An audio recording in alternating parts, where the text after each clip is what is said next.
What's up, everybody? Welcome to the Pick Six Podcast, CBS Sports Daily NFL Podcast. I'm Will Brinson. I'm your host. It is Sunday, December 26th. If you are watching on YouTube, we actually go live on YouTube after every primetime game. We skipped Christmas. Thank you for the respite. Man, we needed it because that little stretch run there in week 15 was pretty intense. If you're listening to the podcast, or if you're watching on YouTube, smash that like button. If we get to a certain number of like buttons, we'll try and give away a hat, or maybe we're saving for the playoffs. I don't know. Either way, smash the like button if you're watching. If you're listening on YouTube, if you're listening on Spotify, if you're listening anywhere, first of all, we appreciate you as always. But if you're listening on Spotify specifically, they've introduced a 5-star rating system. So give us a 5-star rating on Spotify in your app. Joining me to break down the playoff picture and then to dive into week 16, we'll be joined shortly by the third member of this party. But joining me now, John Breech. What's up, Breech? You know what? I actually thought that Wilson just chose not to show up after the beatdown and everything that happened today. But he is, in fact, on HQ, so I will not make fun of the fact that his team lost by 26 points. Wilson, Ryan Wilson will join us shortly. We want to get the podcast fired up. But Wilson may or may not have been praying for overtime in this game to extend his appearance on HQ, or maybe he'll fake that. He's like, EK, I think we need to talk a little bit longer about what happened in this game. Please don't make me podcast with Breech. Or he'll pull it out of my playbook and be like, oh, guys, my internet crashed. I can't go on tonight. Sorry. Internet crash at your office. Why not? Why wouldn't you do that? Okay, so we're going to talk playoff picture, and then Wilson can talk about the games when he comes in.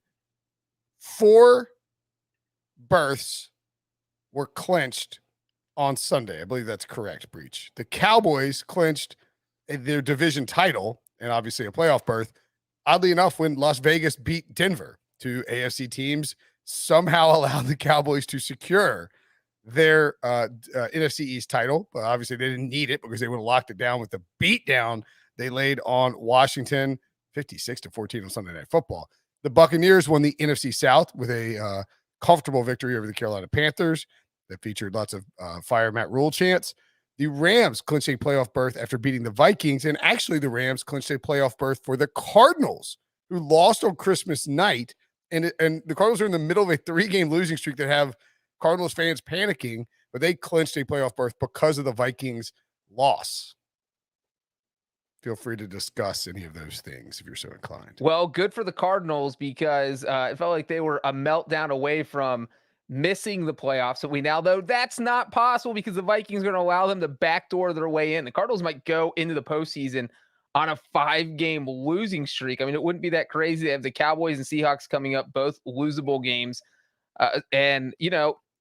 If you're one of the top 4 seeds in the NFC, because I'm assuming that the Cardinals are not winning the division at this point, they're strictly a wild card team. You are like staring at that, and the Cardinals are the team you want to play. I mean, if you're the Cowboys, you want to play the Cardinals or the 49ers, right? You don't want to play. So the Rams are at the Ravens, and then they host the 49ers. Certainly, the Rams could lose. I'm trying to. What's the scenario here? The Cardinals win. Yeah, the Cardinals would go 1-1. The Rams lose both, and the Cardinals would have the tiebreaker, or 2-0, obviously. Or the Cardinals could go 2-0, and the Rams could go 1-1.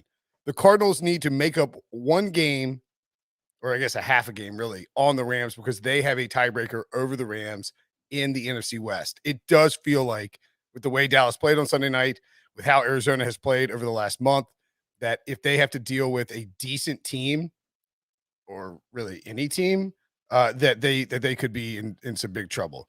So, and we look at Stephen O of Sportsline has given us odds with this game, this victory over Minnesota on the road took the Rams from 77.6% chance of winning the division up to 97.1% chance of winning the division. And Stephen O, by the way, love Stephen O, but he is a huge Ravens homer. If he could dial back the fact that the Ravens might beat the Rams, he would. But the reality is the Rams just have a much easier schedule than the Cardinals, who will probably have a tough time with the Cowboys, and will certainly get a Seahawks, an effort from the Seahawks, even though Seattle is likely out of the playoffs. With the loss, The Vikings fell from 49.4% chance to make the playoffs down to 47.6% chance. Not a huge difference, although excuse me, that's to hit their win total. I'm an idiot. Their playoff chances dropped from 21 point. I was like, that is not possible. That seems extremely low. Their playoff chances went from 21.2% down to 8.9%, meaning the Vikings are not dead yet, but they are very close to drawing dead. They have the same record as the Falcons, obviously at 7-8. New Orleans plays on Monday night, and then the Eagles in San Francisco, a full game ahead of the Vikings. The Vikings are in big trouble. With Philly's win, they can't win the division, obviously, but their chances to make the playoffs went from 47.2%, according to our Sportsline simulations, up to 59.6%.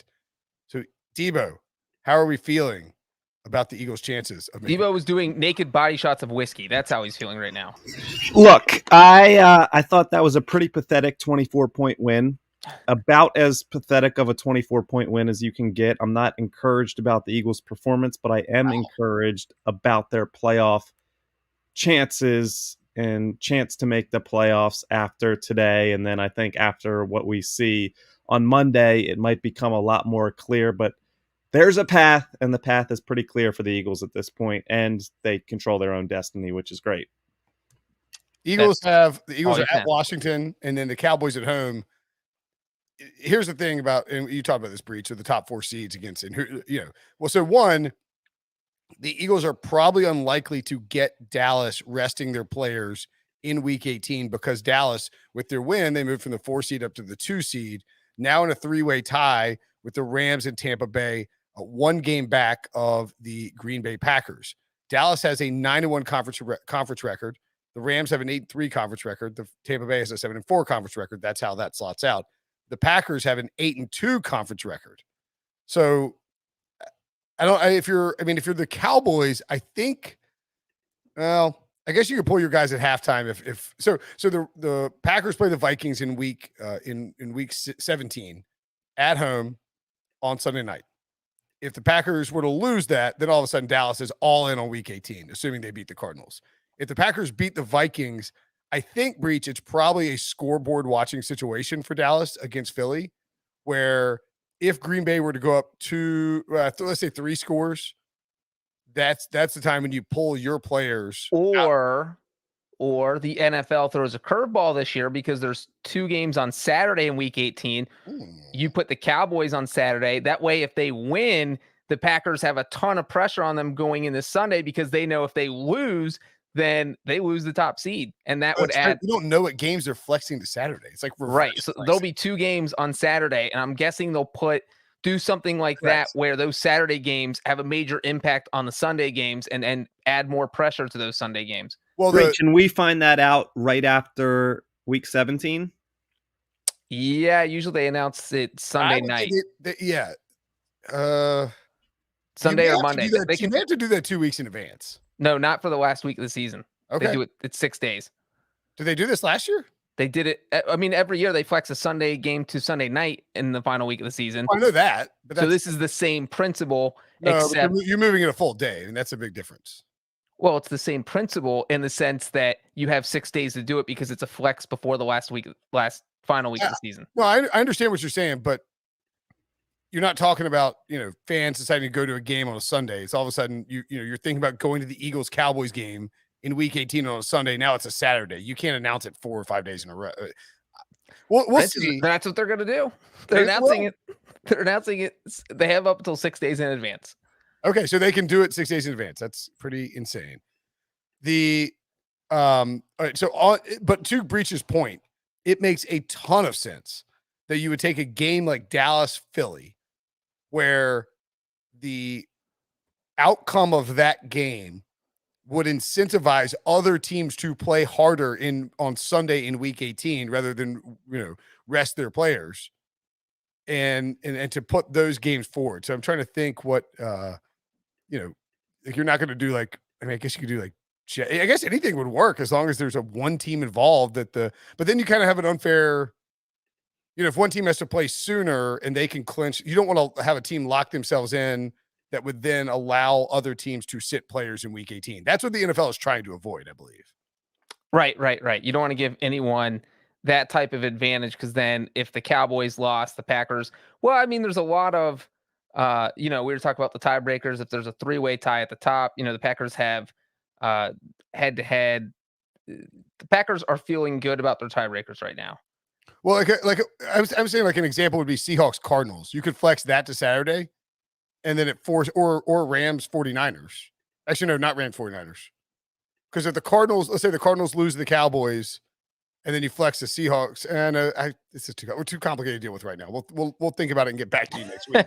The point being is, let me ask you this about the NFC playoffs. Do you think there is any team slotted in right now? I mean, there's only 2 open spots. Do you think those 2 teams that are in there right now, the 49ers at 6 and the Eagles at 7, end up being the final 2 teams, or do you think someone else sneaks in? At this point, I feel like the only team that's sneaking in it's down to 3 teams for the wild card spots: San Francisco, Philly, and New Orleans. Right? You ruling Atlanta out? You throwing out the Vikings? I mean, the Vikings have to play the Packers. They beat the Packers already once? And the Falcons, they have to play the Packers on Sunday night in Lambeau Field against Aaron Rodgers making an MVP push. And the Falcons only have to go to Buffalo in January, in the dead of winter. They can't win that game? They can. I mean, it's really it's because if the Saints beat the Dolphins on Monday night, the interesting thing is because now they're staring at 2 games left, and those 2 games are the Panthers and Falcons, which are very, very winnable. So that would be. Yeah, I think New Orleans can get in there. I'm not sure. I mean, I guess I'm scared to suggest that San Francisco won't get in. I mean, the 49ers have the Texans, who just beat the Chargers, and then they're at the Rams. So the 49ers probably go 1-1. I would say the Eagles feel pretty good though. They have the head-to-head over New Orleans. And if we feel like that's the only team, I mean, they have the head-to-head over the Falcons. Debo, is that everyone? Everyone important? They didn't play the Vikings, did they? No. Have not played the Vikings. Okay, so they have the head-to-head over the Saints and Falcons, and the Vikings aren't probably not going to go 2-0. So you got to feel pretty good if you're an Eagles fan, like Debo was saying. If it comes down to it, 49ers do have the head-to-head over the Eagles.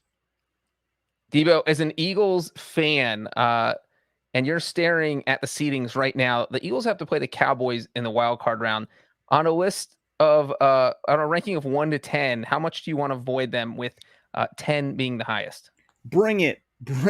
I know that's not a numerical rating after the performance tonight, but which side? 10, I want to play them. Is that the right? I mean, if you had to pick between the division leaders right now, we'll give the Packers the bye since they have a game lead. Would you rather play the Cowboys, the Rams, or the Buccaneers if you're the Eagles? I'm going to rule out the Bucs, defending champ Tom Brady. I'm not going to voluntarily play the Bucs in the first round. I would say Dallas. Bring it on. I like having the 3rd matchup in a season. If the Cowboys manage to beat the Eagles in Week 18 and the Eagles still get in, we know the whole thing about tough to beat a team 3 times in the same season. It's not true, though. It's not true. But back-to-back weeks adds a layer of intrigue. Now that I do think is interesting. Like when remember when the Bengals sat everybody against the Jets, and the Jets got in the playoffs and knocked. No, I don't remember that, Brinson. Jeez, why would you even bring that up? You know how much I remember that? I remember that the Bengals, they could have changed their seed from 3 or 4, but Marvin Lewis is like, whatever, I don't care. And so they sit everyone on Sunday night. And this game is actually why they flex into Sunday night. That started because the Bengals benched everyone and lost like 37-0, and then lost again the next week in the playoffs, 24-14. Yes. So to Mark Sanchez, and to the point about the actually, two points about the flexing stuff. By the way, one, I think you might be right. I think they might announce on Sunday Night Football in Week 17 because it's hard to announce. You don't know what games will meet the criteria to not give teams an advantage right now. They'll have a flow chart basically. Like if this happens in Week 17, did this happen? Okay, here's one of the Saturday games, and they'll have 2 of those, and then of course flex a game with like playoff implications on both sides for Sunday night, and then actually I think that's all I had. Only one thing on that. Smash that like button if you are watching on the YouTubes. Yeah, I think the NFC. What do you say? Who would you rather rank the 4 teams that we think are in the hunt? Arizona, San Francisco. Well, Arizona's clinched, obviously. Arizona, but the 4 wild card teams potentially: Arizona, San Francisco, Philly, and New Orleans. What's the order you want? Like based on their chance of winning the Super Bowl? No. If you're one of the top 4 teams, like who do you want? Like who's the team you want to see first? I probably want to play the Eagles first. Wow. Well, I mean, are we? Let's say the only options are the Cardinals, 49ers, and Eagles, because they're in the slots right now. My rankings would be Eagles and then Cardinals and then 49ers. Because 49ers, I think, can beat anyone in the top 4, but they also could lose anyone. I mean, we saw them. 49ers at the bottom, I think. We saw Jimmy wet the bed in Nashville on Thursday. Yeah, 49ers is a team you don't want to play because if they come out hot and that defense is flying around, they could beat anybody. New Orleans is I actually think your list is probably right or close to right. Aha. I mean, just the Cardinals are really talented, but man, they have just. Although Nick Sirianni and Jalen Hurts in a playoff game, that's pretty juicy. If you're, I mean, no offense, Devo. No, and to be fair, the Eagles are one of the hottest teams in the NFL, but they also haven't beaten a playoff caliber team this year. The stretch has consisted of wins against the Lions and the Broncos and the Jets and the Giants and the Washington football team. They're not teams we're talking about in these playoff pictures. So to be fair, they're hot. Their offense since week 8 is the best in the NFL. Their defense is top 5 in the NFL since week 8, where this turning point happened.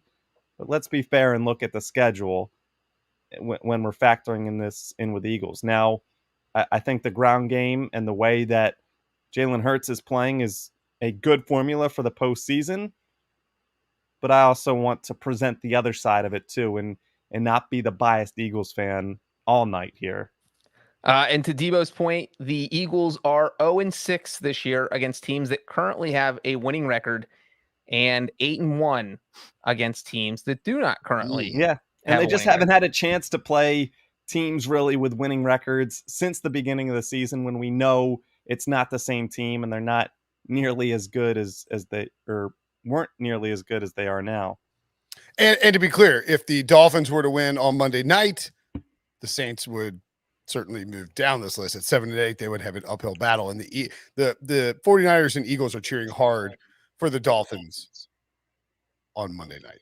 And there's a scenario, this is courtesy of Bo Wolf on Twitter, where the Eagles can clinch a spot next week if the following 3 things happen, which is realistic: a win at Washington, Minnesota lost to Green Bay, and then a New Orleans loss to Carolina, or a New Orleans loss to Miami. Wow. I know why I'm hearing myself now. Be right back. Debo, maybe then the Eagles are the ones benching people. Maybe. Now it's just you alone. Let's shift some things to the AFC, Breech. We can allow you to gloat a little bit before Wilson shows up, but break down the AFC for us before Brinson rejoins. Yeah, I think we all know that I love this playoff picture right now. Of course, let's start with the 3 seed, because why not start there? That's where normal people start. And that is the Cincinnati Bengals. Look at that. 1 win just bumps you all the way up into the top 3. It's amazing at 9-6. And, we saw what they did to the Ravens. They look like a team that can play with anyone right now. So obviously you've got the Chiefs. The Chiefs are the only team in the AFC that has clinched a playoff berth going into week 17. That is absolutely nuts. I mean, we were just talking about the NFC. Obviously, you have 5 out of the 7 slots already wrapped up. We already know 5 playoff teams. AFC, we know 1 playoff team. The Tennessee Titans, 10-5, 2 seed, they could still miss the playoffs. The Bengals, 9-6, could still miss the playoffs. Bills, Colts, all of them, they could still miss the playoffs because there's only 1 team that hasn't clinched it. And then, by the way, did you mention that that was my segue, the setup when and I had to cut on my fans up here, and then my audio messed up, was if the Dolphins win on Monday night, they're in the playoffs. Not there yet because we're not to the 7, but that is a good thing to know, Brinson, when we get there. The segue through Monday night to the AFC. With the Titans at 2, Bengals at 3, Bills at 4, Colts at 5, Patriots at 6, and Ravens at 7. But as Brinson said, the Dolphins will be in the 7th spot if they beat the Saints. And I think that's interesting because the 7th spot, we're saying that, it doesn't feel like the Vikings or the Falcons or those teams have a chance. The 7th spot really feels up for grabs in the AFC. Like I don't even want to try to predict who's going to get it. It could be the Ravens, could be the Chargers, could be the Raiders, maybe the Dolphins. Yeah, but I think because of the way that the AFC North will go, I mean, I feel like so you have Browns, Steelers next week, and then Browns, Bengals. Like I feel like the AFC North is going to knock aside a couple of teams, right? I mean, I would think so. It does feel like only one AFC North team is going to make it unless the Ravens win out, because they could get in with the wild card at 10-7 if the Bengals win the division at 10-7. So I think that's because obviously with the Browns and Steelers both losing over the weekend, they can't get the 10 wins. And so the only way the AFC North is getting 2 teams win feels like if the Bengals and Ravens both finish 10-7. So the Ravens win out and the Bengals go 1-1. Or the Bengals win the division either way, and the Ravens win out, and they get in. They and both the Ravens, go 10-7. Yeah, the Ravens are of course hosting San Francisco.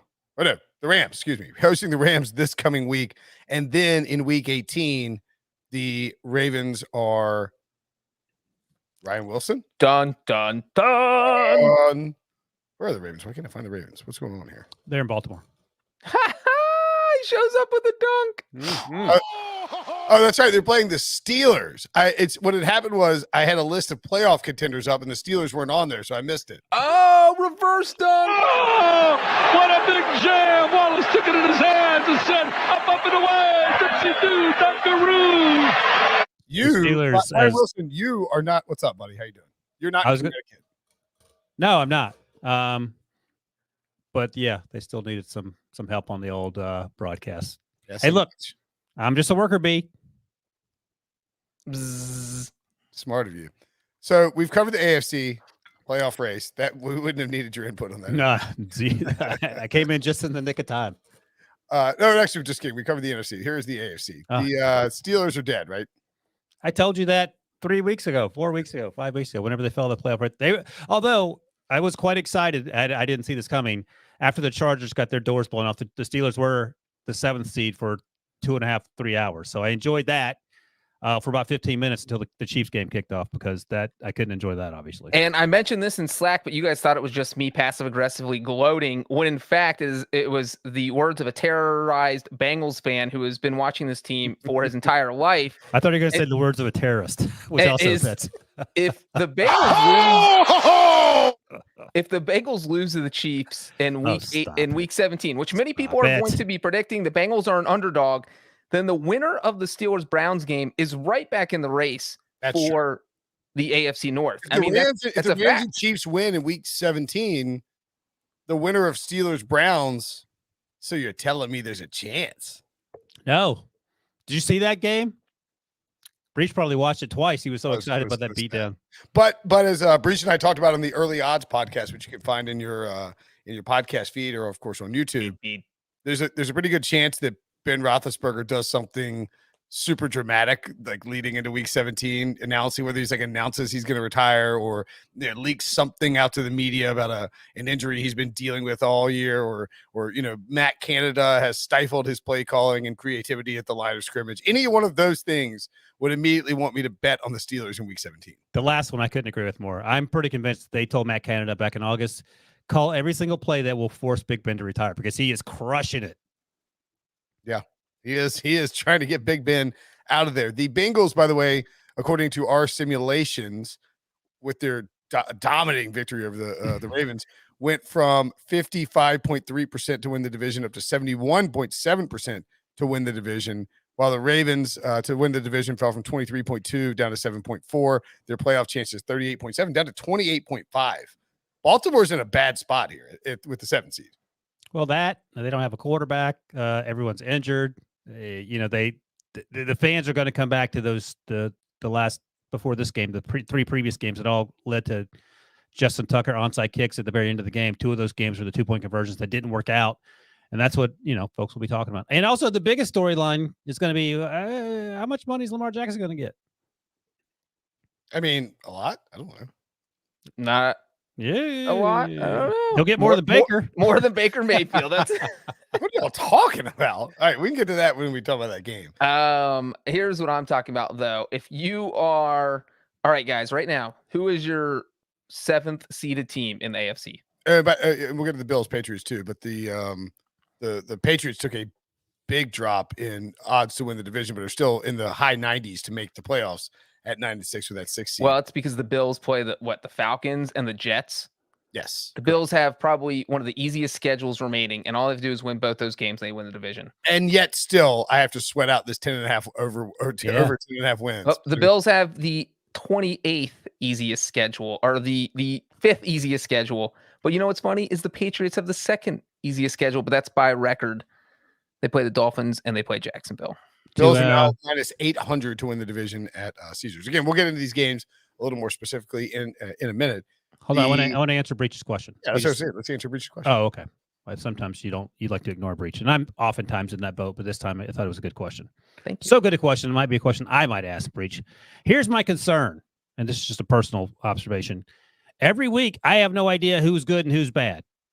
Every single week. So this week, I'm like, oh, maybe the Raiders are still in it because they found a way to win despite Derek Carr trying to throw interceptions. Another thought, maybe the Chargers are going to bounce back because they can't be that bad. Maybe the Dolphins do well on Monday night and make me reconsider. So that's where I'm at. I still think the Chargers find a way to get there, but gee, I mean, you can't do what you did in Houston and have anyone take you seriously. So I'll go with the Chargers, and I feel terrible about it. Brinson? That's sort of what my answer is going to be. I can't say the Dolphins because I called them frauds, and I can't. The Raiders have to.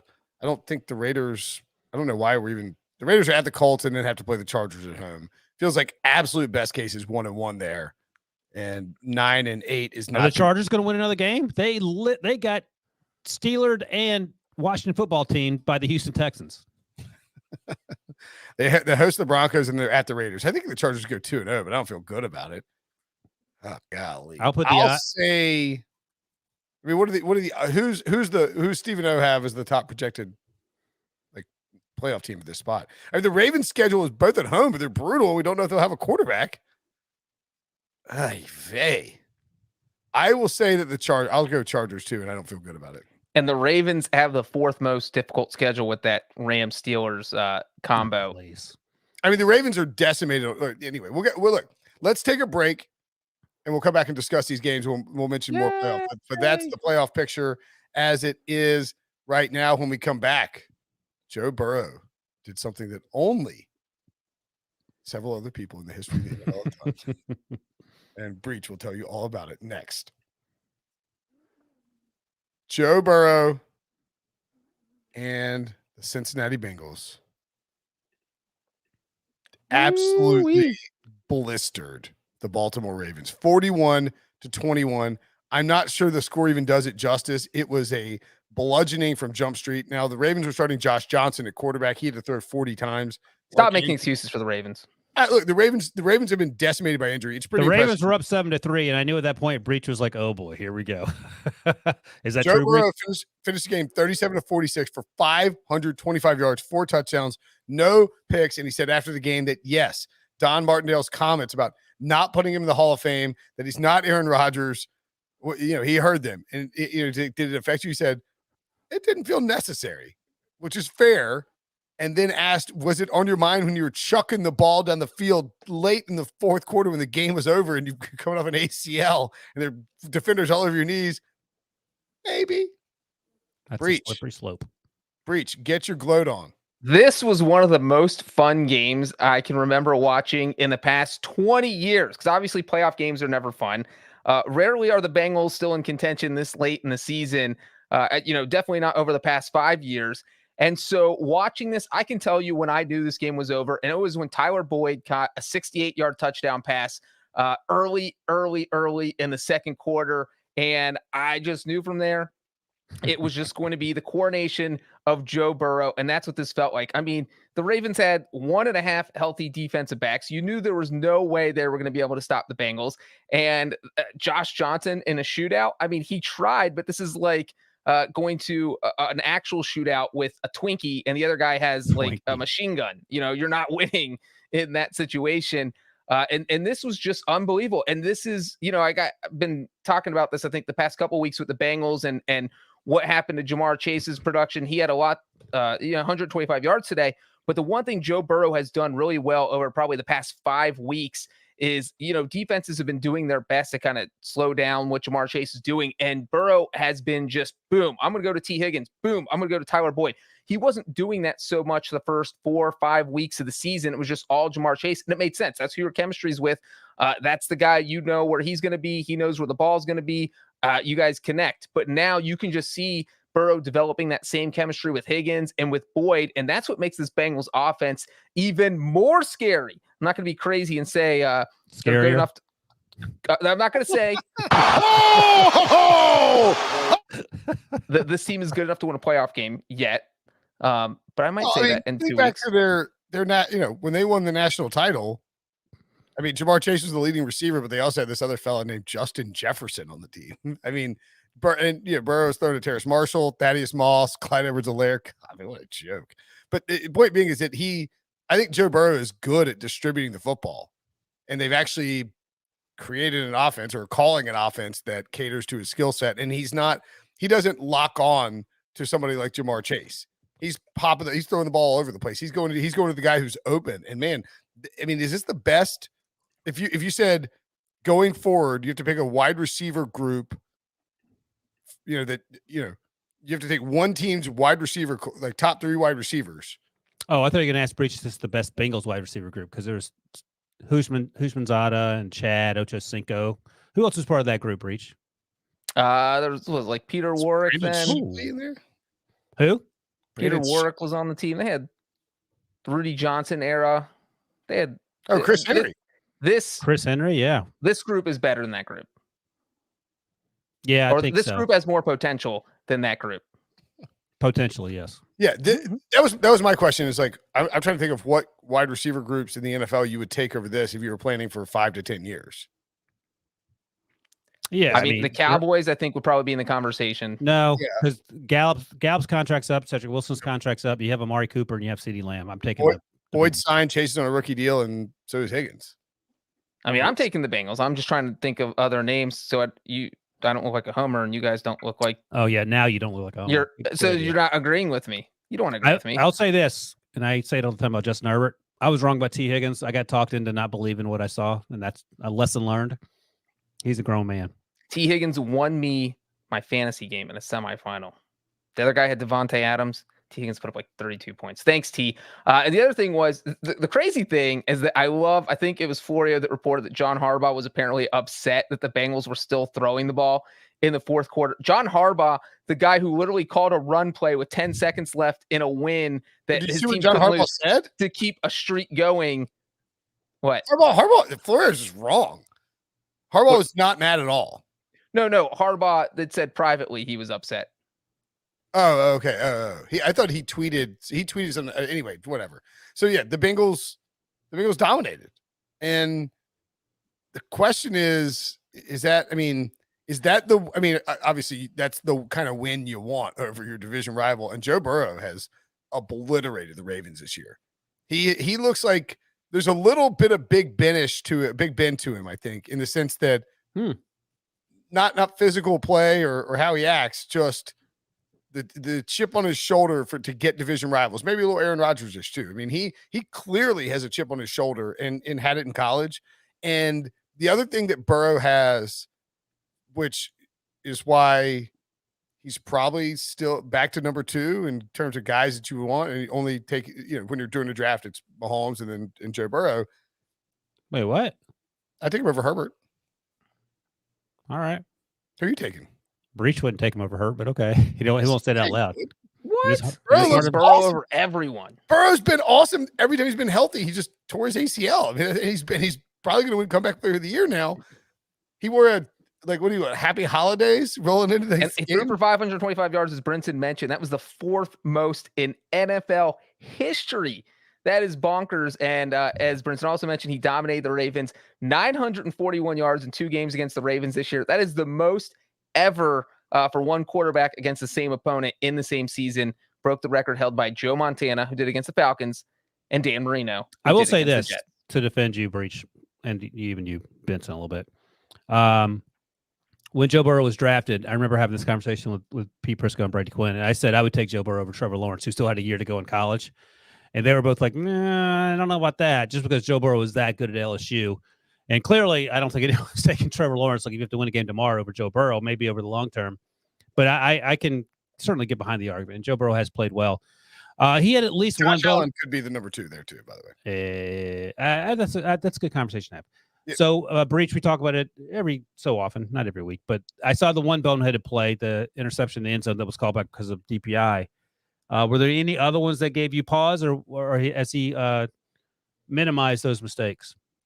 I thought this was probably Burrow's, best game of the season. His numbers suggest. I also thought it was Zach Taylor's best game of the season, which arguably says more, because he could have said, you know what, we're going to stick with our offense. We're going to run, and set up Burrow for the pass. But he was like, no, the Ravens have no secondary right now, and we're going to be a pass-first offense today.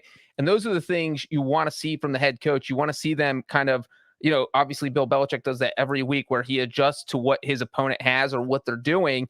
And you get these, super in-depth game plans that take advantage of that. And that really felt like what the Bengals did in this game, where, if we have to throw it 50 times, that's what we're going to do, because the Ravens' weakness right now is the backside of their defense. So, backside. I thought that Burrow and Zach Taylor's his name. Burrow and Zach Taylor are both. No, I forgot. I was looking at McPherson missing a field goal. I forgot about that. Is that like Zach Taylor having a good game? Is that like saying Mike McCarthy did an awesome job beating up Washington football team? No, because Baltimore's a better team than Washington, so I don't think that's fair to say. And I would say that Zach Taylor has gotten better as a coach as the season has gone on. I feel like he's making a lot smarter decisions, and that's what you want to see when you're in playoff contention and this team only needs one more win to clinch the AFC North. So, I just thought the Bengals, this was one of their better games. You want to see, anytime you see 4 receivers go over 70 yards, that's insanity.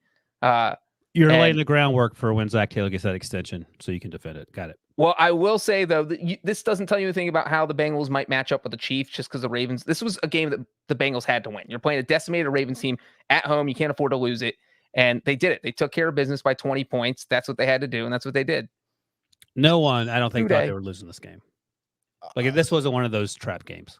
I think once Josh Johnson was right. That's quarterback was probably, because it got up to like 7 or something like that.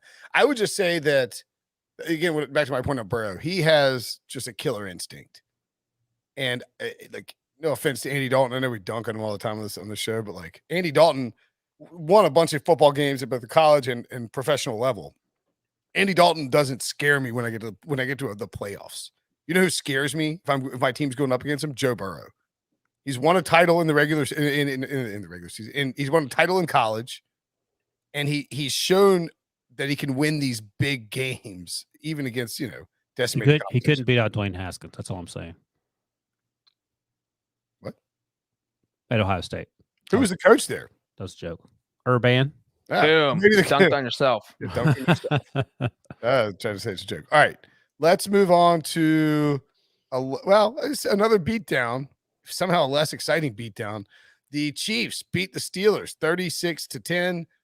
Chiefs moved to 11-4. The Steelers fall to 7-7-1. They are probably toast, but like I said after that Ravens win, when I celebrated my little yellow bug outfit because the Bengals lost that game. I don't even remember who they played. 8-8-1 is what that's the Super Bowl. So they're out of the playoffs. And by the way, let's say they make the playoffs. Whatever team they face, they're going to be getting 10.5 points. So big whoop. You go to the playoffs, and then what? Your worst draft position to try to replace the chubby guy that's about to retire. If Ben got to the playoffs and had the Bengals in the wild card matchup, I could see him finding. Breech would be terrified, but no one else would be. What if the Steelers made the playoffs and played the Bills? They would have to go to Buffalo. I don't know what you want me They to beat say. him in week 1. They go to Yeah, Buffalo and get because- curb stomped. Yeah, what are you talking about? And they would be really cold as they were getting grass. Big Ben averaged 4.5 yards per pass in this game, 23 of 35, $159. Mason Rudolph came in. Look great. Yeah, one carry for 17 yards. Mahomes had was 23 of 30 for 258, 3 touchdowns, despite the lack of Travis Kelce in the game. Byron Pringle caught 2 passing touchdowns. Tyreek Hill not very involved in this, which is, I guess, a little odd, but they didn't really need him. No, they quadruple teamed him and left everyone else wide open. It was pretty good game plan. Oh, okay. That's why Byron Pringle caught everything.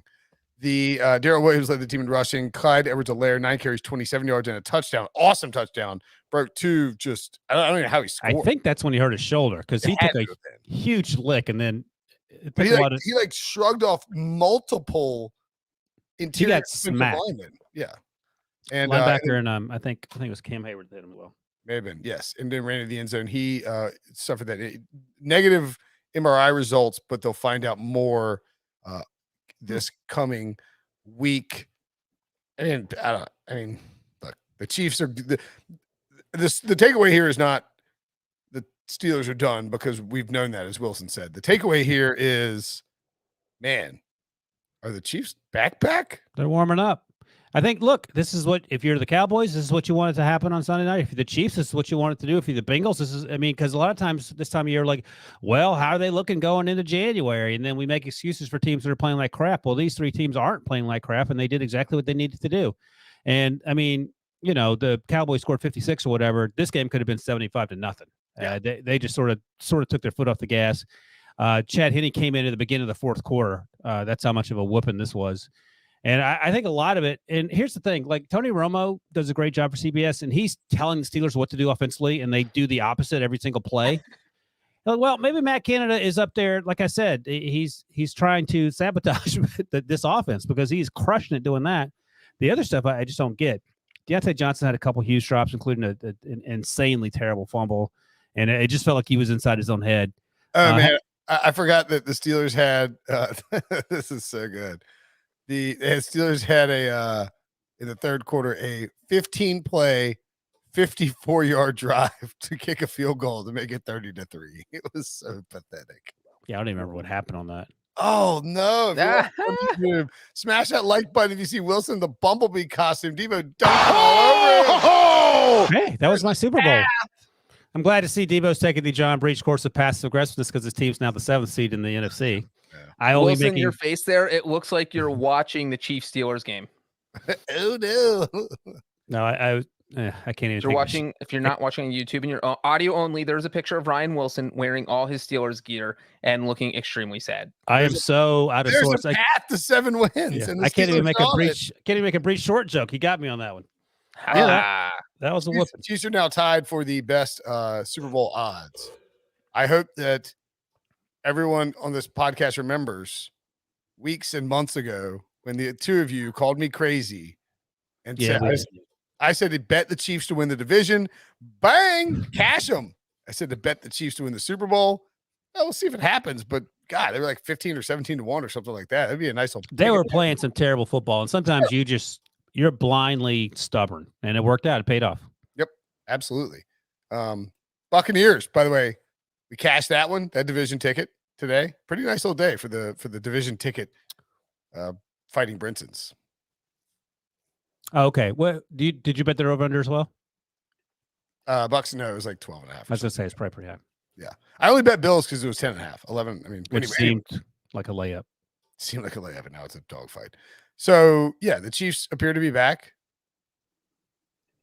I mean, if Kelce and Hill aren't dealing with major, I mean, they're dealing with COVID, but they're not dealing with major, Well, and that's the thing, is that the Chiefs did this without Travis Kelce, and Patrick Mahomes like, okay, well then I'll just throw 2 touchdowns to Byron Pringle. Again, Breech, they weren't playing anyone. They had that defense. In fact, I don't remember the stats. Defense is toast. The last 4, I think it's the last 4 away games, they've averaged giving up 38.3 points. I'm just going off memory from watching the telecast. Despite that, I would say still with the Chiefs, there's always been a concern of who is bad. Like who's Mahomes going to throw to if Hill is struggling or if Travis Kelce's not there. Did you get these questions answered tonight? I mean, kind of. I think it was crystal clear that anyone wearing a red shirt, whether the fat guy in the fifth row or an actual Chiefs player, they caught a pass on Sunday. It was a Let's move to a more exciting AFC matchup. What? please. Bills to the Bengals game? 33. Oh, you want to bury Wilson more? You didn't get enough? No, he said back to the Bengals. He's getting it in because he knows what's coming in 3 weeks. So That's right. proceed. A crippling wild card loss. So Wilson shows up dressed up as Marvin Lewis. As Hugh Jackson, Oh, geez. Bengals OC. Bills win 33-21 against the Patriots in Foxborough. They take over first place in the AFC East. They win the tiebreaker over the Patriots based on division record. Buffalo beat New England in New England in back-to-back years for the first time since 1999-2000. You may recall those years as when Tom Brady showed up. Both of those games were in OT, by the way. You have to go back to 1975 to find the last time Buffalo beat the Pats in Foxborough in back-to-back years without overtime. Mac Jones, first career game, completing less than 50% of his passing attempts, 14 of 32. First career game with 0 touchdown passes and an interception. And he is just, well, his stats against the Bills this year are not exactly the same as Joe Burrow against the Ravens. He went 2 of 3 in week 13, famously 19 passing yards. And then, people can mock Mac Jones for his game against that win game all they want. This is substantially worse, Wilson. Oh, yeah. No, he's coming back to earth. And one of the fears for all these rookie quarterbacks is they play 12, 13 games in college. And this is like, we talk about the rookie wall, and he's trying to do all this stuff, and it ain't clicking. He made some good throws. He made some not great throws. And I thought the Bills played really well. And it felt like Sean McDermott wasn't laser focused, so just staring a hole through Bill Belichick across the way. He actually let his offense do his thing. Josh Allen took over, led the team in rushing, but even every time Devin Singletary got the ball, he was, elusive and hard to tackle, even if it was for a 2 or 3 yard gain. Isaiah McKenzie, career game. Replacing Gabe Davis. No. He replaced what's his name who got COVID. Oh, Bees. Yeah. Yeah. And Beasley's going to miss the next game as well. So great job by McKenzie taking advantage of that. Stephon Diggs got a fantastic touchdown. I think it was in the first half. And the person holding the parabolic little mic pointed it at him, and you heard him say, he pointed to the Foxborough crowd and says, "You and you and you." And he said, "You can suck something," and then they cut off. I was like, yeah, the producer had the quick finger there. Good job there. That's it. So you're like, what a fantastic game on CB. No. Yeah. Cut. Commercial. Yeah, we played an audio. We're all fired. Josh Allen led the Bills in rushing. Fantastic game from Josh Allen. Yeah. The takeaway for me, Breech, is that as much as I wanted the Patriots to win because I've been hyping up the Patriots, And you picked them. And I picked them. And as good as the Patriots have been this year, if the Bills are operating at 100% on a neutral field with no insane weather conditions, they're just a vastly more talented team than what New England currently has. And that's honestly what I thought going into this game, because I kind of went back and watched a little bit of that 14-10 game last week. It literally felt like if Mother Nature doesn't give the Patriots a huge assist, the New England probably doesn't win that game, because Buffalo literally played probably their worst offensive game of the year and still only lost 14-10. So if you play your worst offensive game of the year against your rival and lose by 4 points, you're going to have a lot of confidence going into the next one thinking, all right, as long as there's not 700-mile-an-hour winds, we should be able to move the ball at will. And the Bills did move the ball at will. We're not even talking about, you mentioned Josh Allen leading the team in rushing and throws for over 300 yards and 3 touchdowns. The Patriots have this botted defense. They could not stop Josh Allen. The Bills did not punt in this game. According to ESPN, that is the first time in Bill Belichick's career that any team has ever not punted against him in his head coaching career. So we're talking about a ton of games, and the Bills offense just did something nobody's ever done against the Belichick defense, which is kind of crazy. That's 474 games. So it just, what the Bills did wasn't, I think a lot of people maybe weren't sold on them because the way their offense looked the past couple of weeks. It's kind of like with the Cowboys, what's the deal? Why can't they fix things? And to be able to fix it this week on the road in New England against your rival, like Ryan said, you want to get hot at the right time. And this does feel like a game that could definitely propel the Bills into some sort of run. I felt good about the Bills coming into this game. I just felt like they were going to be not happy. Remember, that's where Jordan Poyer and the other defensive back, whose name I can't remember right now, got angry at the Micah Hyde got angry at the question about are you embarrassed or whatever. Yeah. Well, they're not embarrassed now. And look, you can say they shouldn't have said anything to the reporter. The question could have been better. Either way, they clearly took it personally. And I'm sure that was a message all throughout the week. I thought Brian Dable did a good job with the play calling. Josh Allen made no mistakes. I think the Stephon Diggs touchdown was incredible. He had another really good touchdown pass. It might have been the one to McKenzie. I have to go back and look. And someone in the YouTube comments asked, or didn't ask, they actually said Davis Mills is better than Mac Jones. I wouldn't go that far. Let's take a deep breath here. But Mac Jones struggled, and that's just the reality of it. So you got to play better, and you know. Well, one thing I'll say about Mac Jones struggling is there's a reason you've never seen a rookie quarterback win the Super Bowl, and they're usually not that successful in the playoffs, is because if you're on a good team, the stakes get higher, there's more pressure, and most rookies just aren't equipped to deal with that at the quarterback position. And that's why you know, Davis Mills is not playing for a playoff spot right now. He's just out lollygagging and having fun because it doesn't matter what the Texans do. There's not really any pressure on him. It's not like they're going to cut him this offseason.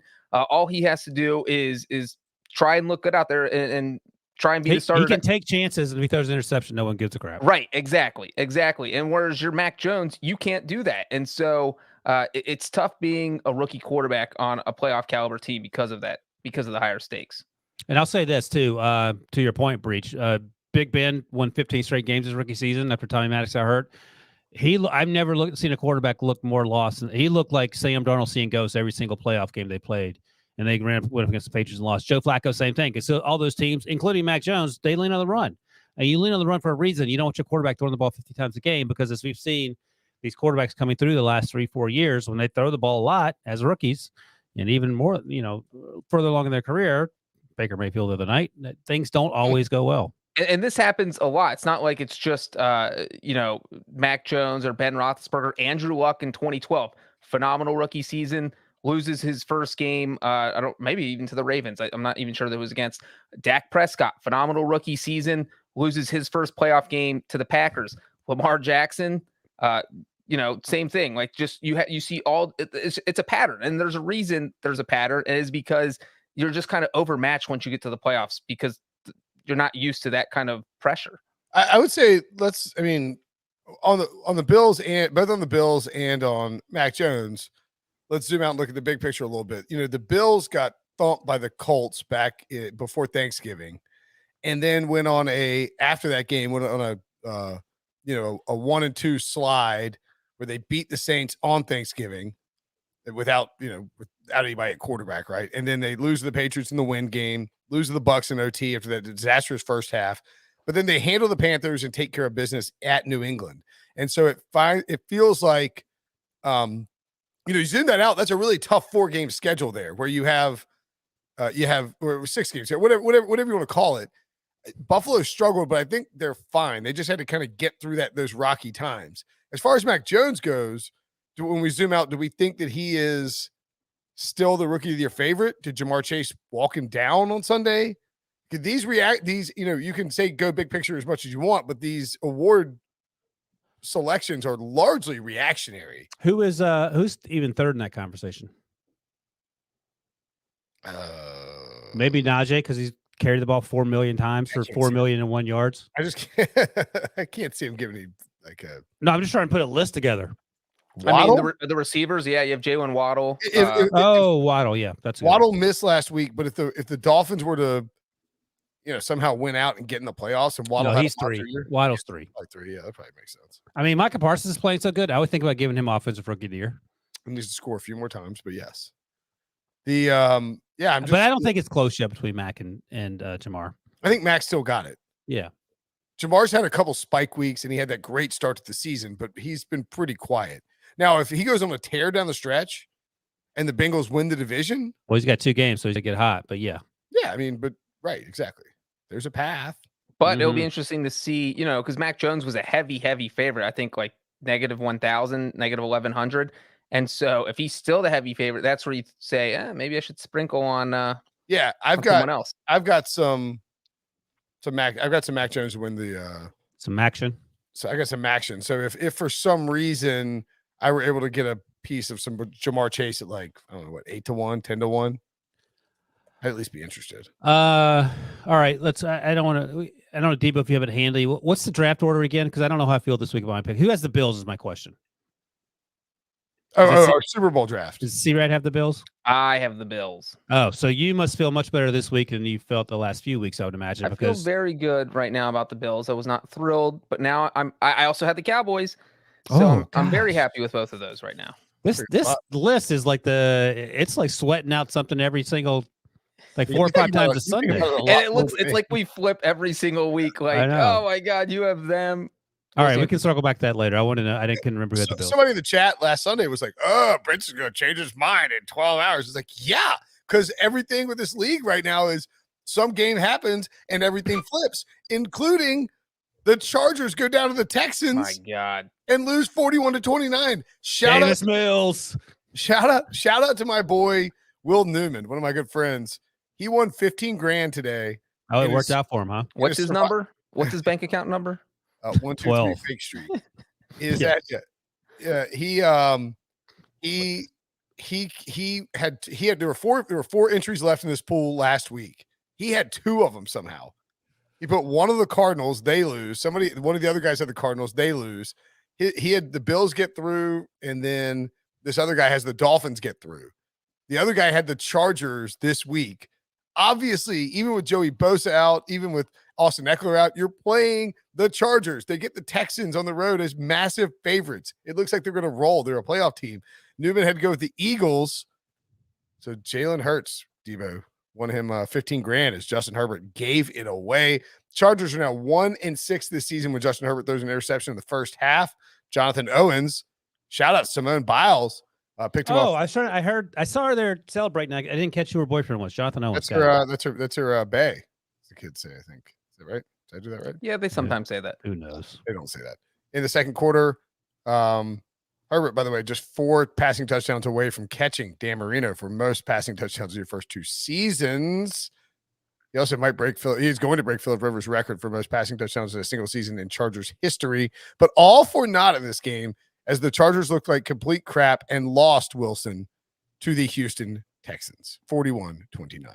I mean, I don't even know what to say because it seems so impossible, and not because that we haven't seen upsets this year. I mean, the Bengals, of course, lost to the Jets. The Bills scored 6 points against the Jaguars. The Titans lost to the Jets and the Texans. So we see these sort of things happen, but I was just sort of, I didn't watch a lot of this game because it wasn't on Red Zone, and no one's making an effort to watch this game in person actively because you figure it's just going to be a blowout. So Davis Mills, 21-20. It was right. Davis Mills looked great. 21-27. The throws I saw him make were on the money, and that's fantastic. But I don't know what you're doing if you're Brandon Staley. Like I don't know what the conversation is. Like I have a huge crush on him and Justin Herbert, but this is a terrible, terrible, terrible loss. This is one that you look back on in the 45 seconds after the Week 18 is concluded, and you're like, oh, that's why we missed the playoffs. 2 weeks ago, we went to Houston and got beat up by a bunch of guys who's, it's run by the crazy guy up top. They don't know what to do with the quarterback, Deshaun Watson, so on and so on. So what are you saying in the final 2 weeks if you're Brandon Staley to motivate this team to get right? I mean, you don't want to look at Rex Burkhead's numbers because he went 22 carries for 149 yards and 2 Didn't know he was in the league until today. I mean, he's only playing this much because Mark Ingram was traded out of like respect for Mark Ingram. They cut Phillip Lindsay and they have Rex Burkhead out there running all over people. Yeah, it's a Nick Caserio special, I guess. Chris Conley catches a touchdown. Nico Collins had one late, I believe, in the fourth quarter.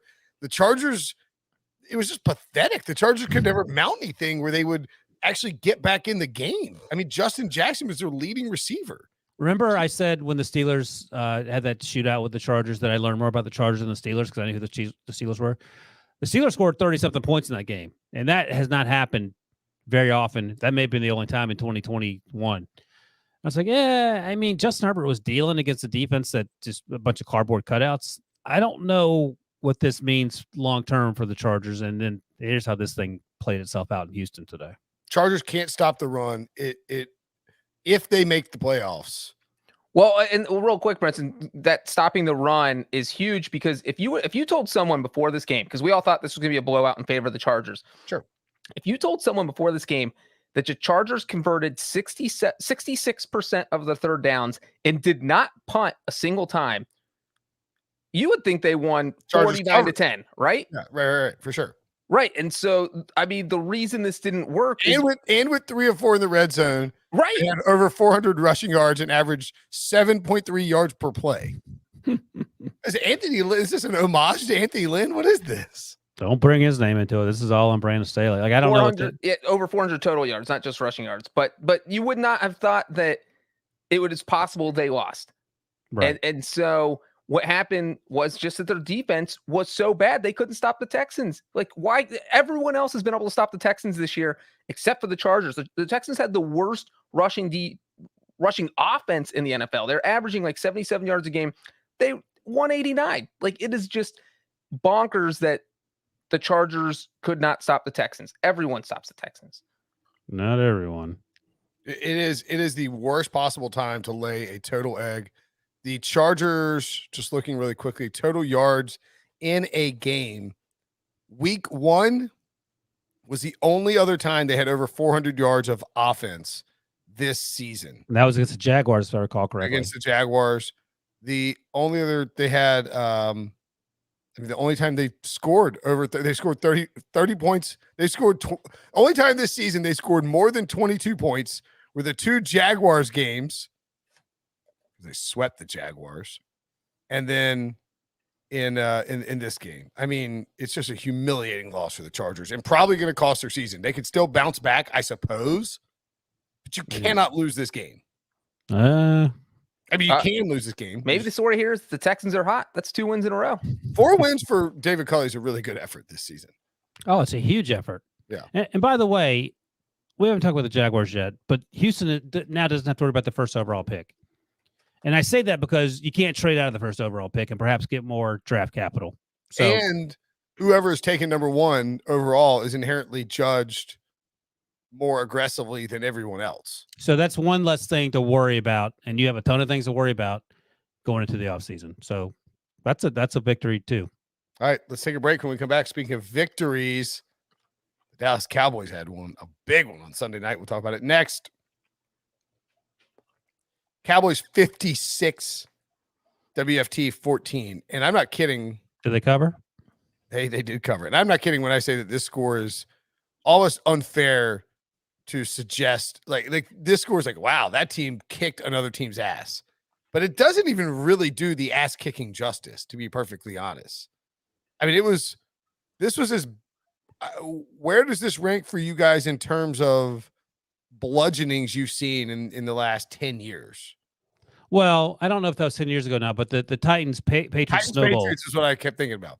Yeah, that may have been beyond 10 years ago now, but I was just happy that it happened, 2 hours prior to the Steelers getting their ass kicked, because I was like, oh, we'll be talking about that forever.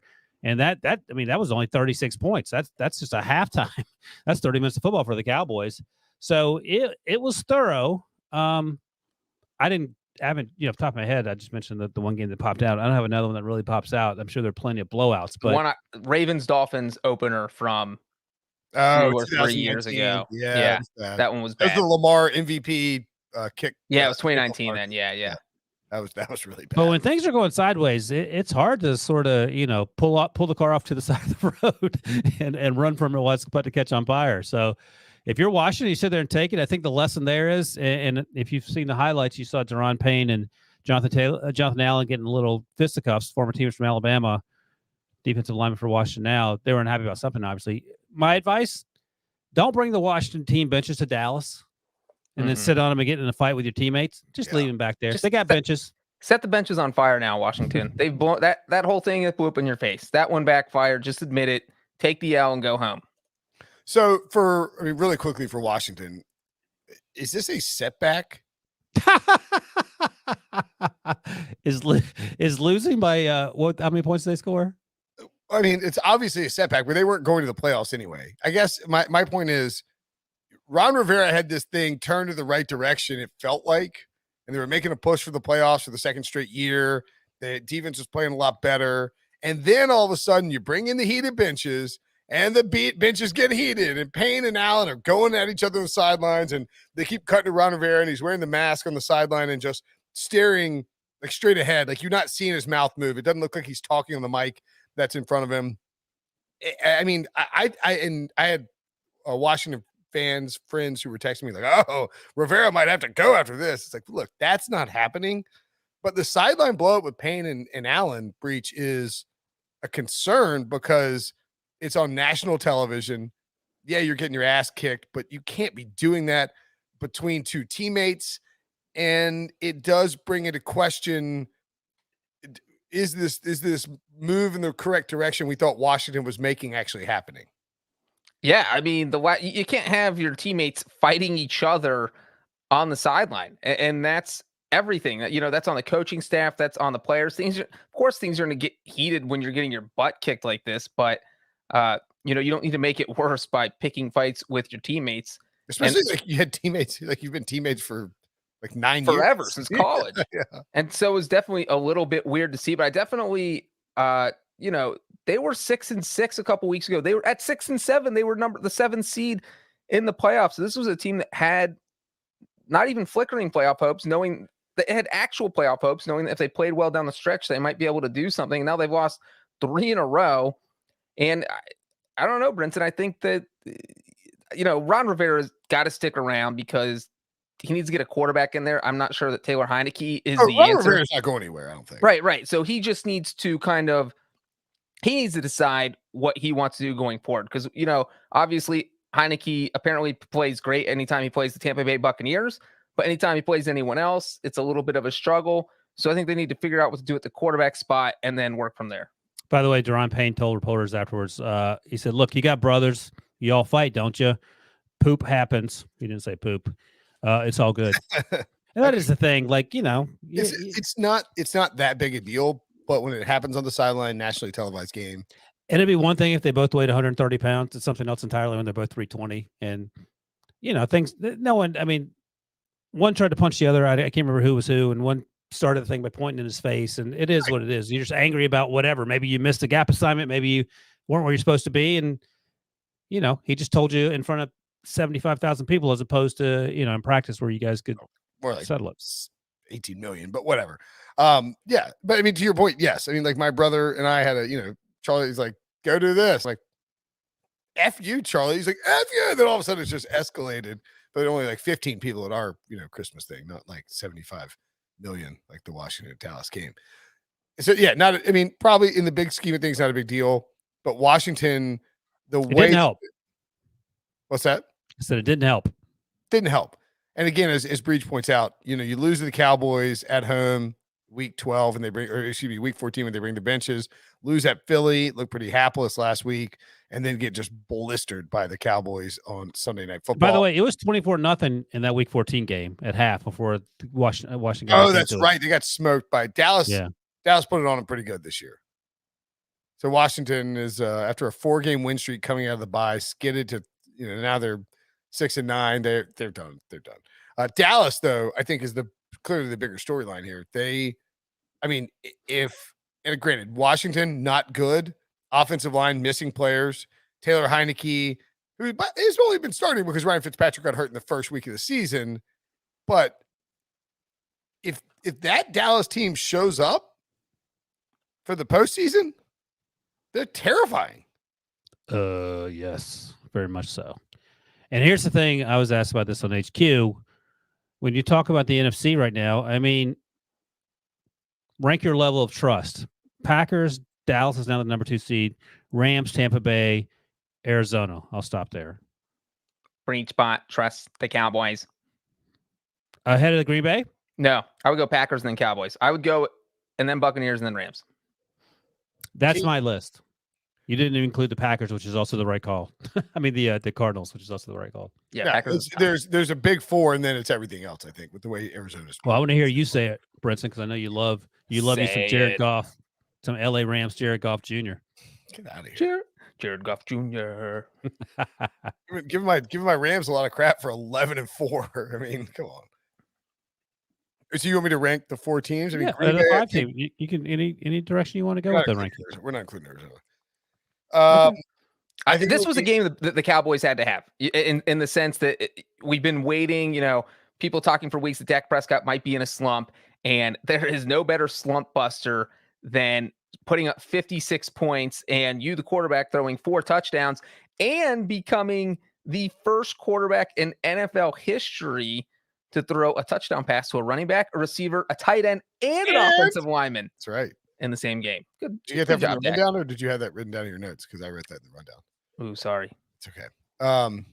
But my concern is it might not be correct. I think I didn't even double check it. So I hope you double checked it. I'm just kidding. I double checked it. It's correct. Green It's Bay. in my notes. It's in both our notes. It's correct. Green Bay feels like the most trustworthy team. You know what? They do. The last 2 weeks they've tried to give away games at the end. In fact, the only thing holding me back on Dallas is Mike McCarthy. Well, Kellen Moore was doing like Dan Quinn probably deserves another look as a head coach. Kellen Moore's got their mojo back. And Dallas has been bad offensively for the last month, but sort of like Kansas City, you can find different ways to win throughout the season. We all got so obsessed with the identity of the Cowboys being high scoring offense that can't do anything on defense. And NBC did it, and Chris Collinsworth did a great job of showcasing how Dan Quinn is moving Randy Gregory, DeMarcus Lawrence, and Micah Parsons all around the front to make life hell on offensive lines and doing stuff that you weren't expecting to see. Like they're rotating DeMarcus Lawrence inside. And he's just obliterating guards and getting Micah Parsons easy looks at the quarterback. They are we think about them as they'll go as far as Dak takes them, and we worry that Mike McCarthy will hold him back. But what if this formula is maybe closer to what the Giants won with Tom Coughlin and Eli Manning, but souped up on offense? That just or maybe the Eagles is a good comp, right? Like this, but with better offense. I mean, I kind of want to bet the Cowboys to win the Super Bowl at 10-1. Well, you know what? Let me just say real quick that Brinson, very predictable tonight. I had Run Zeke at Run Zeke, if you're listening, tweeted at me, what will Brinson complain about Mike McCarthy tonight? I mean, there's nothing to complain about with Mike. Well, I know, but you started the conversation with the only thing holding them back is Mike McCarthy. I don't necessarily disagree, but I feel like McCarthy has got, like we haven't mentioned his name as much in the past few weeks because he's been making a lot smarter decisions. He's already got a Super Wonders belt. Yes, he had Aaron Rodgers. But again, this is that kind of generational talented offense that maybe it makes coaching a lot easier when your offense is this good. Okay, when I say what holds me back from backing the Cowboys is Mike McCarthy, I don't mean Mike McCarthy made a bunch of bad mistakes tonight. He didn't. What concerns me is he's going to get in the NFC title game against Green Bay and keep kicking field goals from the 1 yard line. Little butt cheeks are going to get real snug, and he's going to bang a bunch of field goals down as Aaron Rodgers is going for it on 4th down. That's my concern, is that he'll get conservative in the playoffs. He'll revert back to his old ways.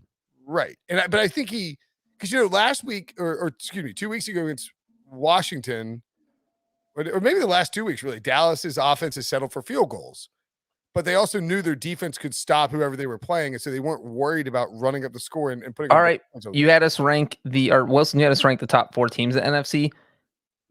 Rank those coaches. Who you trust the most in the playoffs? LaFleur, McCarthy, McVay, or Arians? Now that suddenly gets a little interesting because that's I'm going with LaFleur first because he doesn't seem to waver, in part because Aaron Rodgers may have some input into what they do. Do you remember last year? The guy who kicked the field goal down. I would imagine he's learned a lesson from that. I can guarantee this much. Bruce Arians will always kick a field goal. But he has a Super Bowl. Tom Brady on his roster. Well, you can make your own list. You asked me my list, so I'm telling you. Sean McVay will kick a field goal faster than anybody on the planet. That's why Matt LaFleur is number 1. So I think it's LaFleur, Arians, McVay, and then McCarthy. All right, so allow me to rank the 4, so that way people can tell me to leave me alone. I will take Arians 1 because he just won the Super Bowl last year, and because I'm pretty sure that of all of these coaches and quarterbacks and organizations, that Tom Brady can overrule Bruce Arians, and like none of the other quarterbacks can. Like if Tom's like, no, Bruce, we're running this. I don't know if that's true because every week Bruce Arians comes out and says all those interceptions, they're all Tom Brady's mistakes every single week. So he's blaming on Tom. I mean, I think Tom has more authority. Well, Aaron Rodgers probably has more authority, as much authority over LaFleur, or as much say in the offense. But I'm going to take number 2. I'm going to take McCarthy because he's won a Super Bowl. Well, you're just going on history. You just said that you're worried that he's going to get tight butt cheeks in big games. So you're going to take the 2 coaches who are being carried by Aaron Rodgers? All 4 of these coaches are conservative as hell. I don't think Matt LaFleur's. I always get him confused with his brother. That conservative. I mean, they'll all just settle for a short field goal. They're not afraid to do it. That's why we're ranking them. All right, it's your list. Go ahead. So you have LaFleur, McCarthy. Keep going. No, it's Arians first. I have Arians, McCarthy, LaFleur, and McVay. Oh my God. Who'd you have first? This Wilson? guy has McVay behind Mike McCarthy. Can you believe that? Holy Moses in the daytime. I'm just pandering to it. I would do LaFleur, McVay, Arians, McCarthy. And I will say this: some commenters in the YouTube chat are like, "Well, why are you guys dumping on McCarthy? He hasn't been conservative this year." I think that Kellen Moore's done a great job, except for the one time when McCarthy was sick and then Kellen Moore lost his mind. But other than that, they've been fine. And I think if Mike McCarthy can sort of take a hands-off approach, they'll continue to have success. I think the important thing to remember for me, and because when I was on HQ, there was like, is there any way the Cowboys can get out of the NFC in terms of winning the conference? It's like, yeah, absolutely. Because here's the thing: the last 2 weeks, the Packers, number 1, they have a Steelers-like defense. They can't tackle anyone. The Ravens and the Browns both came back and had a chance to win those games that they had no business winning, where you have a defense in Denver that can actually help you out should you get into a tight spot. So I think it's very realistic. Andy Larson in the chat. Wow, Brinson's list is the worst. I was just pandering to chat. I mean, look, McVay's been to a Super Bowl. LaFleur's been to what? Back-to-back NFC title games? Yeah, he's won 13, and 12 games in his first 3 years. I mean, they're all very good coaches that I think fall. Like, I don't know that you put Sean McVay last behind Mike McCarthy. I don't know that. I don't know. I think it's hard to discern the schematic and like in-game advantages that you get with these 4 coaches over one another. Well, Wilson, you just mentioned LaFleur 13, and 12 in his first 3 years. What's more impressive? 38 wins in your first 3 years with Aaron Rodgers, or 33 wins in your first 3 years with Jared Goff? Yeah, no, it's a McVay thing, but it doesn't change the fact that we know that Sean McVay gets conservative in times where all 4 of these coaches get conservative. I think that LaFleur is the least conservative, and I think that Aaron Rodgers has more sway over those decisions than any of the other quarterbacks, even including Tom Brady. Okay. I mean, Bruce Arians is that ornery old granddad. Like, you go over to see him and he's like, and that's it. So, all right, see you next Christmas, Grandpa. The defending Super Bowl champion head coach, for sure. I do think the Cowboys, didn't we see a 10-1 on William Hill? I mean, this late season, 10-1, 5-1 to win the NFC, 10-1 to win the Super Bowl. Caesars, not William Hill. This late in the season, with a team that's guaranteed one home game in the playoffs and is obviously locked into the postseason, that seems like pretty good value to me. Cowboys? Yeah. Oh, yeah, there it is. I'm trying to I'm vision so bad I can't say it. They're in the playoffs. They're the current number 2 seed in the NFC. They're going to play the Eagles and the Giants, right? That sounds right. To close out, they're going to get to 13. They're playing the Cardinals and the Eagles. Oh, Cardinals and the Eagles is right. The Birds. Bunch of bird games.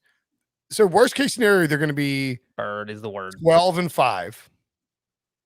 And one of the top 4 seeds, and they're 10-1. I mean, how many times this season do you think we've said worst case scenario this team will be? Go back and look.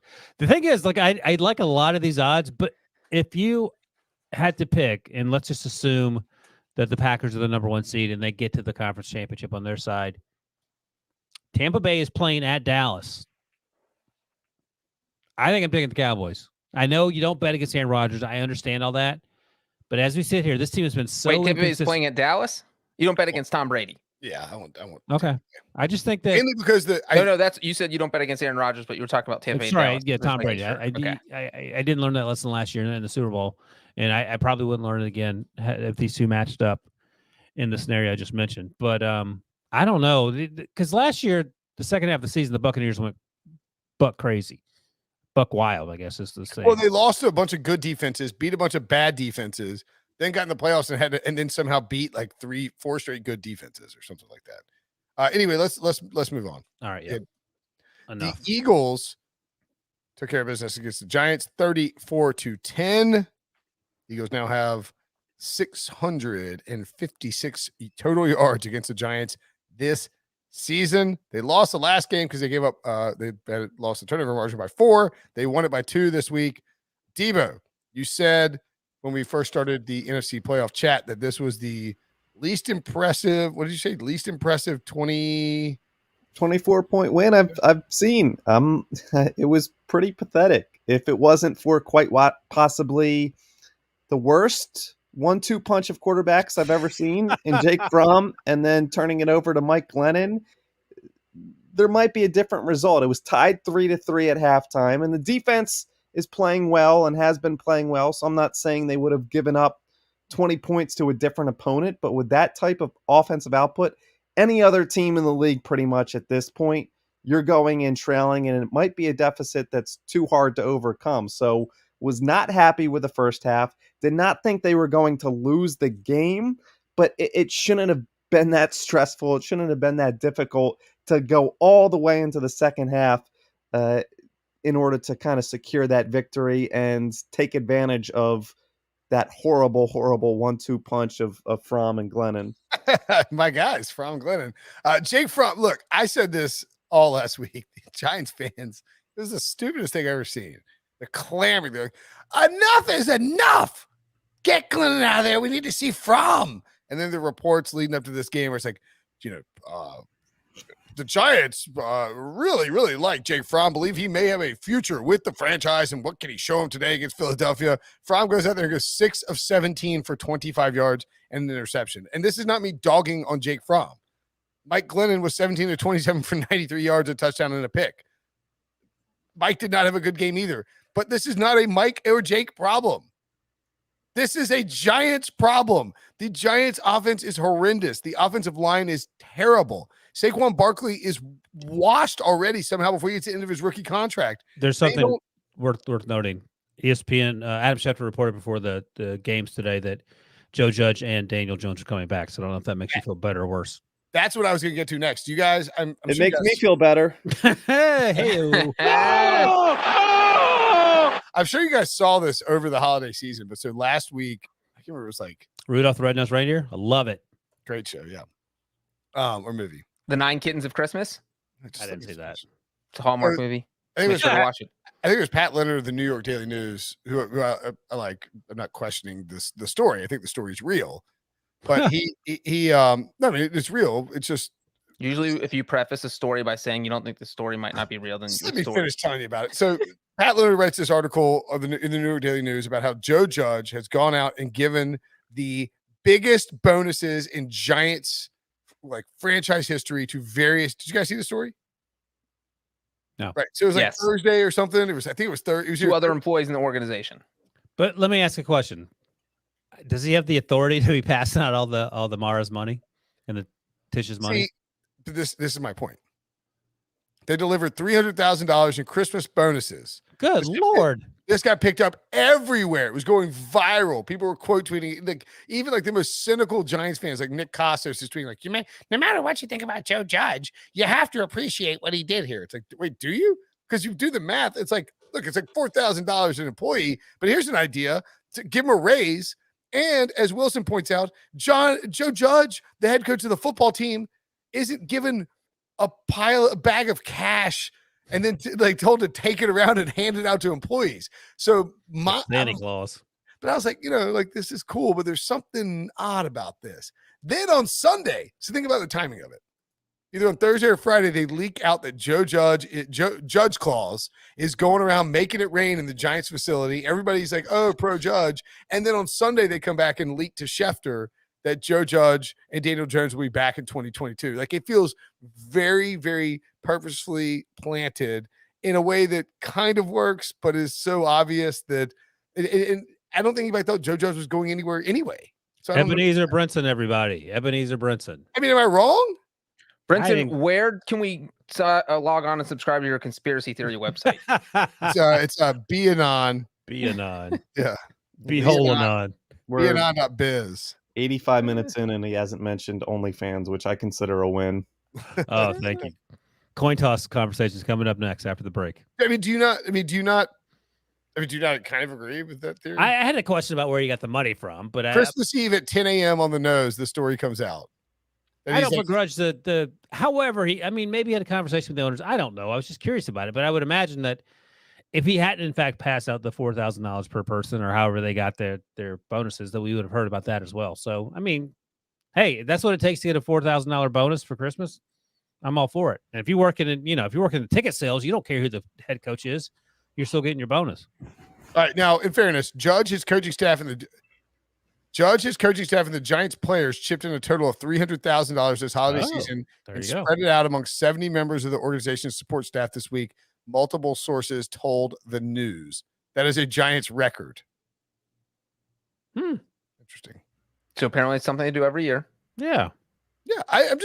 At least they set one record this season. Oh. Dunked on the Giants. I'm not questioning the generosity of Joe Judge. Sounds like it. I'm just saying that it is incredibly coincidental that they raised all that money and then on Sunday the Giants announced that he's coming back. Brinson, you're saying that it's like they did some preemptive leaking so they wouldn't take any blowback from having the news leak out that Judge was going to return because no one wants to bash the guy who was handing out money to everyone. Breech, let me give you a little heads up. When Brinson starts passing out $50 bills and say, hey, I'm just being a nice guy, that means he's about to get fired. I was going to, yeah. That's right. Oh boy.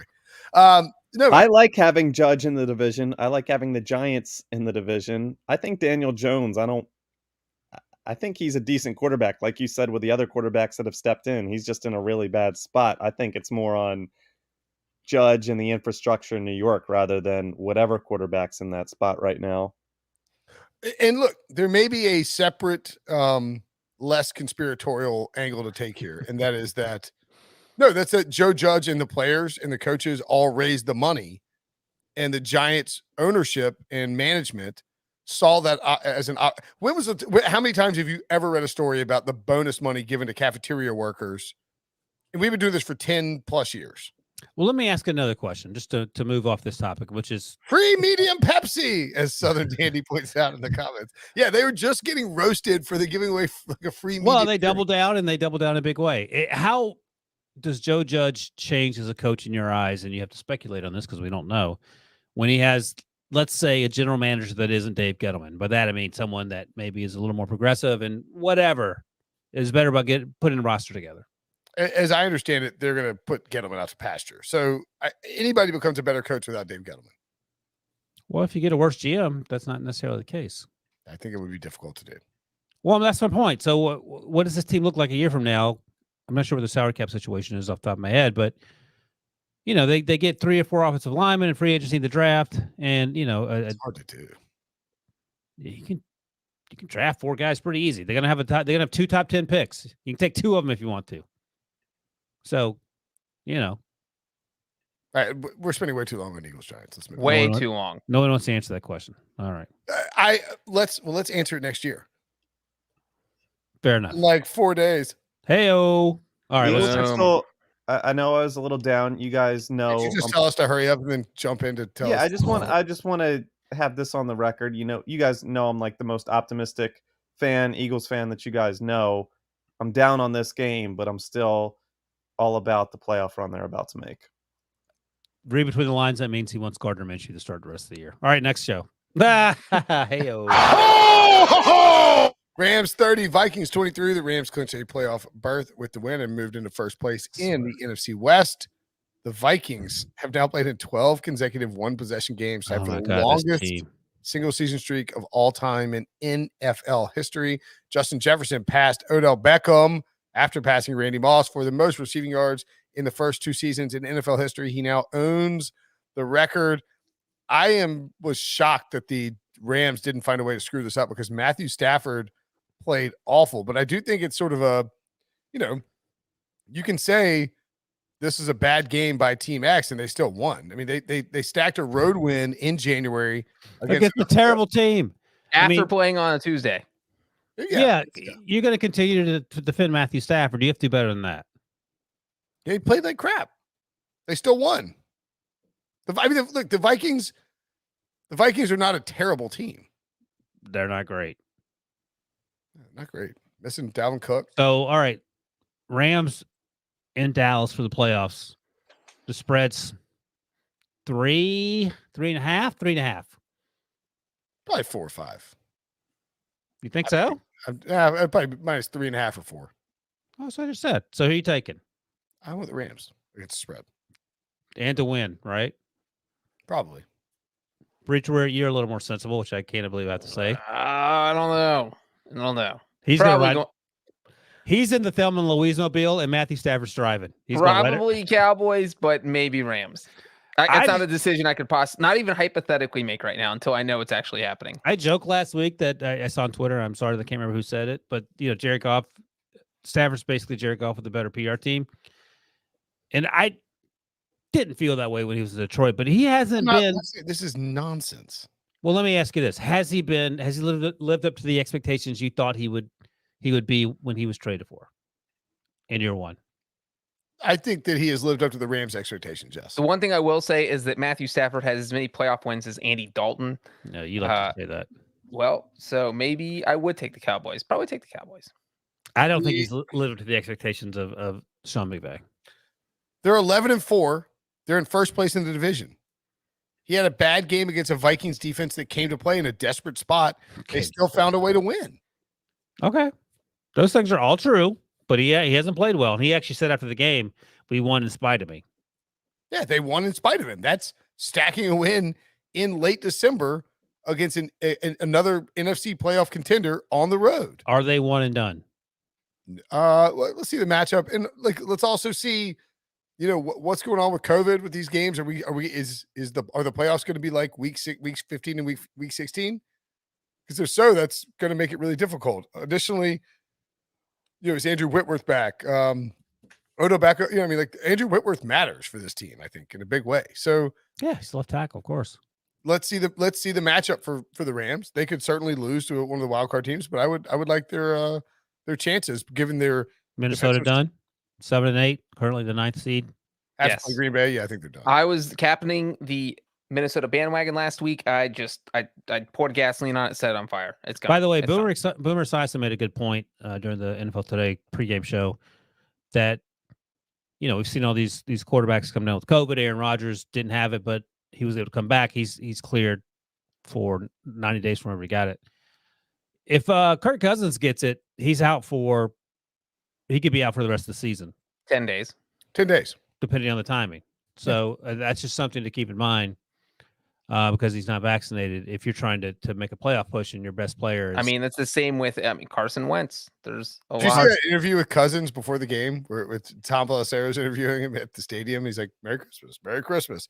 It looked like Cousins was wearing like what you would expect to see me wearing at like Christmas time, just khakis and a zip up like a sweater. Yeah, but all I could picture was Cousins. Cousins just doesn't leave the stadium. He's like, I'm not getting COVID. I am staying in the stadium. I'm sleeping in the stadium. I'm just not getting, or like sleeping in the workout facility. Like I think he's so aggressively followed the protocol rules because he didn't get vaccinated that if he doesn't get COVID this year, he will treat it as a Super Bowl victory.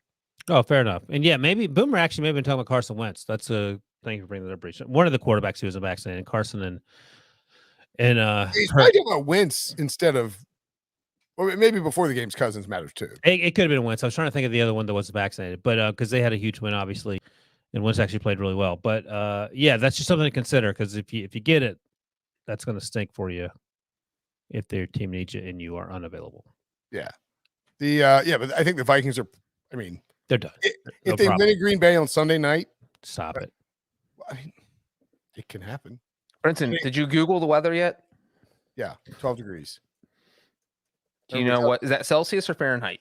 It's going to be 4 degrees at kickoff for that game. Where we talked about this? Sweet mercy. Mm-hmm. All right, what's next? You're happy about the Rams. Breach and I are a little more concerned about them, but you still have them going to the Super Bowl. I'm happy they could win a game. I mean, they've already clinched a playoff spot. That's all that matters. You got to get yourself to the dance before you can actually.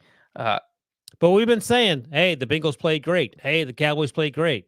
That's what the direction you want to be going in. The Chiefs played great. The Rams, hey, okay. They've won 4 straight games and they've looked great for 3 of them. Okay. We shall see. Okay. I mean, you'd like to see them cooking on offense a little bit more, but they won 4 straight games. They're clinched a playoff berth, and they went and won. They won despite Matthew Stafford. There's that path. You know what? Maybe they get back to the Super Bowl. I'm not gonna count out the Rams. They're at Baltimore versus San Francisco. Probably go 1-1. Worst case.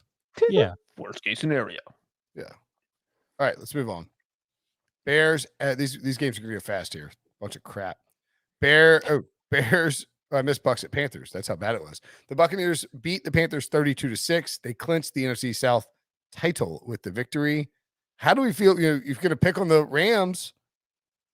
I just said that earlier. We were talking about the list of the NFC teams. That's why I had Dallas rated ahead. That's why I had.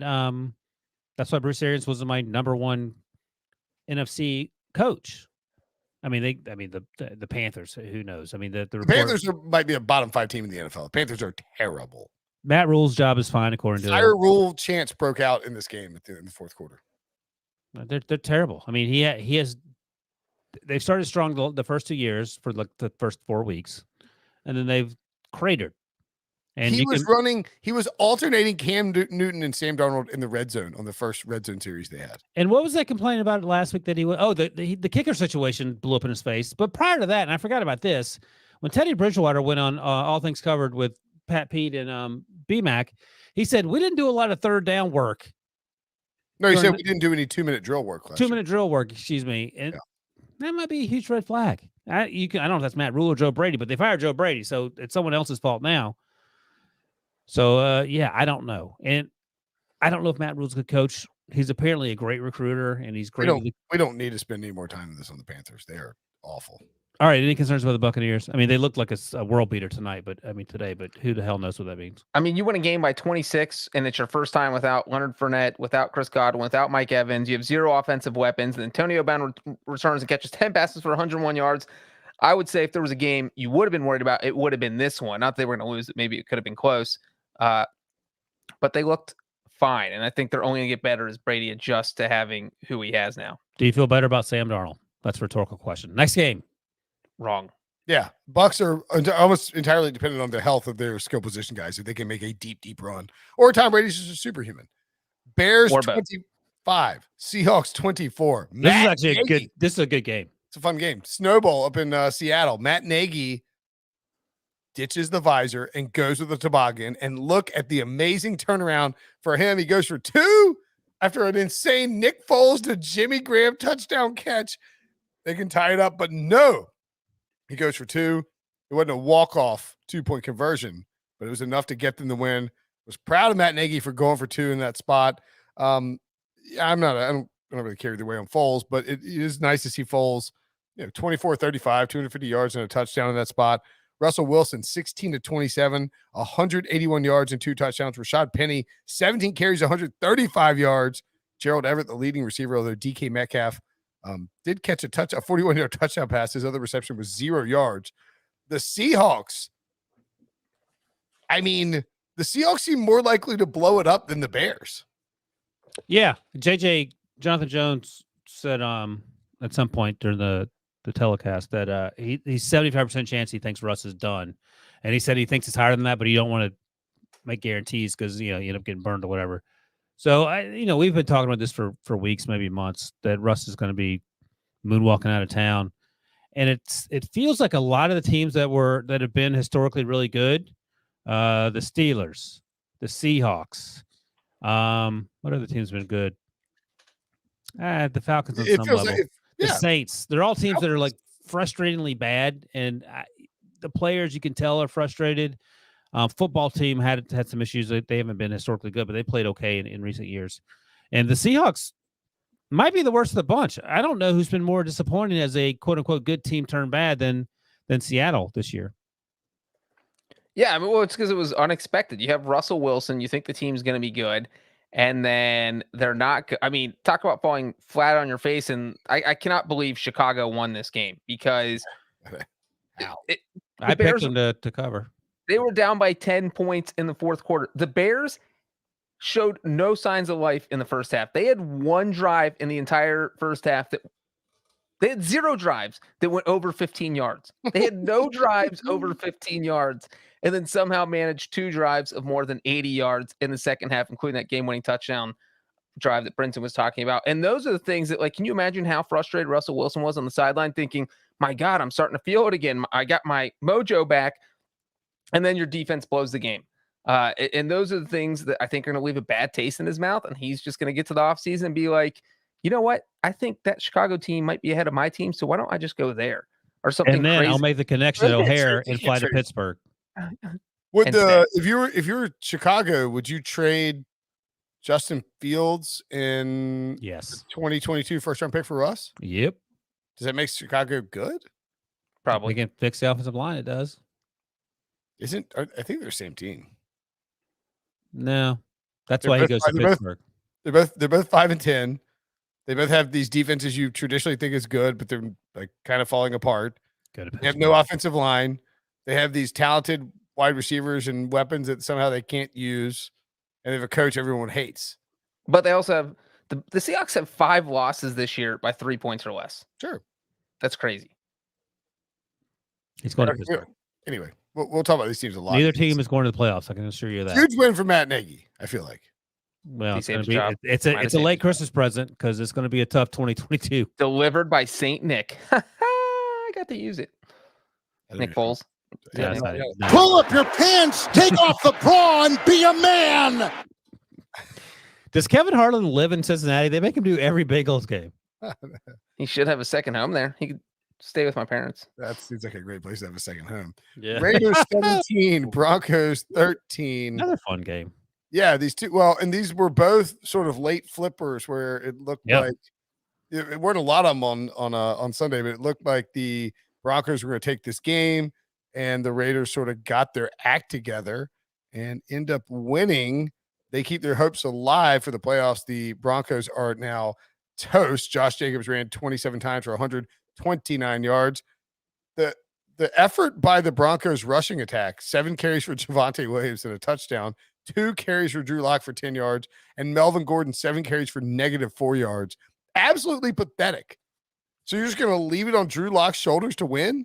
They didn't do anything. Well, if you're doing that, you're losing. Yeah. Which is why they lost. I mean, Vegas had 158 yards. Vegas 1 of 10 on third down conversions. 36 to 22 in time possession. 18 first downs to 22. 18 rushing yards is the third fewest tied for the third fewest in franchise history. I mean, that is how low it was. You look at the Broncos offense, this might have been the most inept offense performance of the entire season. I know it wasn't the lowest yardage total, but just when you look at the totality of everything that happened, they had 3 scoring drives in this game. One of them was 1 yard. One of them was 4 yards. So basically their defense would get a turnover, and then the offense, one of them, they kicked a field goal because they couldn't even score from Raiders territory after a fumble. And then their other scoring drive was 44 yards. So it was just, I have total ineptitude on the part of the Raiders or the Broncos offense. Do you think that Derek Carr's playing somewhere else next year? I think it's entirely dependent on what they do with Mike Mayock. I don't know what he's going. I don't think he's going anywhere, is he? Well, if he's the GM, then he'll get to hire the coach, presumably. And sounds like he's got him 8-7 in the playoff race. Wilson, who's getting rid of an 8-7 quarterback? 27% chance that the Raiders go to the playoffs. No, I'm with you, Breech. I don't think he's going anywhere. Vic Fangio also sounds like he may be safe. So, worth noting, the Broncos, as we sit here, have the 9th overall pick, I believe, and they very well might be in the market for a yellow quarterback. Yeah, they're definitely in the market for a quarterback. Drew Lock, boy. He's not good. All right, Falcons, Lions. Falcons 20, Lions 16. I thought the Lions were going to win this game. I'll be honest with you. Even without Jared Goff, 1.0. Yeah, Tim Boyle kept it close. Did they have the Falcons should have covered. The Lions kicked a late, weird field goal down 7 to cut it to 4 points. I'm not sure what they were doing. Thank you, Dan Campbell. Because you had the Lions covering. Yes. No rushing attack whatsoever for the Falcons. 7 carries for Mike Davis, 28 yards. Kyle Pitts, 6 catches, 102 yards. Thanks for doing that in the fantasy playoffs. No, it didn't help anyone, Kyle. Matt Ryan, 18 to 24, 215 yards, and a touch. Amon St. Brown looks like a legitimate player, like a good piece that they can build on. I don't know what else you take from this game. Yeah, I'll just say real quick the late field goal. They did have all 3 timeouts left, so I think. I mean, it doesn't make any sense. They were at the Falcons' 8-yard line. It was 20-13. You need a touchdown tie. There was under 2 minutes and 45 seconds left. A little weird, but then it worked out in their favor because the Falcons fumbled on their next possession, and then Tim Boyle threw an interception on the final play of the game from the Falcons' 9-yard line. Yeah, the takeaway: the Lions seem to play hard every week. That's the takeaway. Lions bring it every week. 2-12-1 now. Falcons at 7-8, still technically alive for the playoffs, but we'll need to. I wouldn't if they were in the playoffs. I don't care who they're playing. They could be playing the Cardinals with no Kyler Murray. No, take away everyone off the roster. Just Cliff Brinson will Kingsbury. eat an actual Falcon live on the podcast if the Falcons make a playoff. Not even simulation theory has the Falcons making the playoffs. Let's put it that way. That's right. Jets 26, Jaguars 21.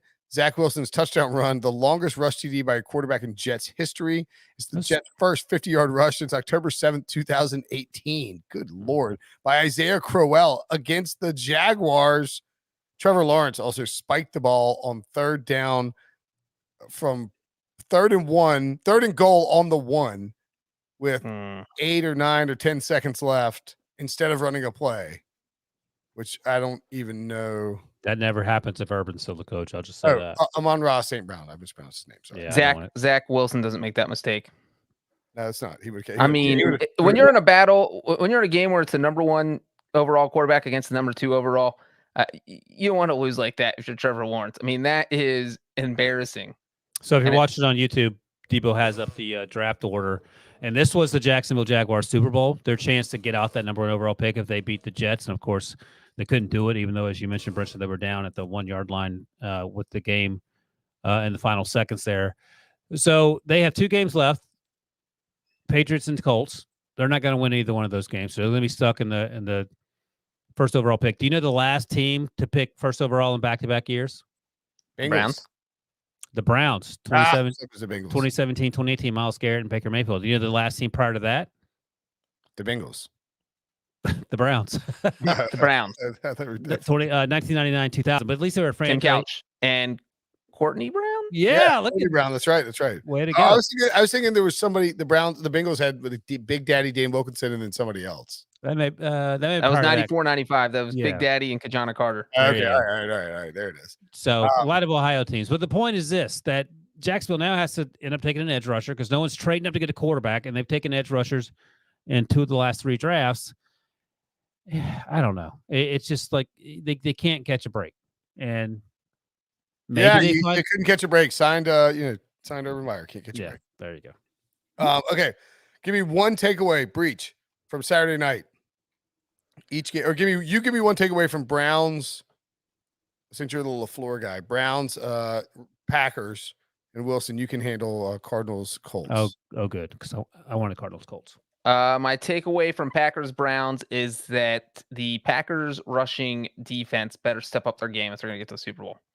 I think that's a great point, especially in a conference that features a Rams offense that's running well. The Cowboys, Leonard Fournette / Rojo, a couple other teams that can run on you. The 49ers, all they do is run. 49ers, Eagles, yeah. All they do Number is 1 run, rushing team in the NFL. no matter what. Speaking of rushing attacks, Jonathan Taylor, great rushing attack. What was your biggest takeaway from Cardinals and Colts?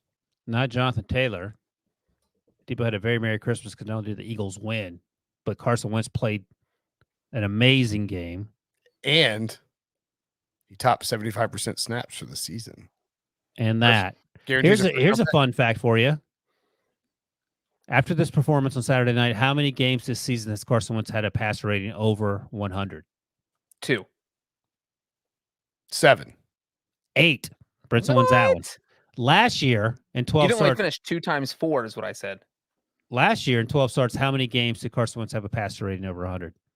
0. 1. Brinson wins again, 0. He cheated. Nailed He had it. the questions before me. Oh! So There's Carson no Wentz notes in the is getting rundown. hot. We're just doing this on the cuff. What are you talking about? Carson Wentz is getting hot at the right time.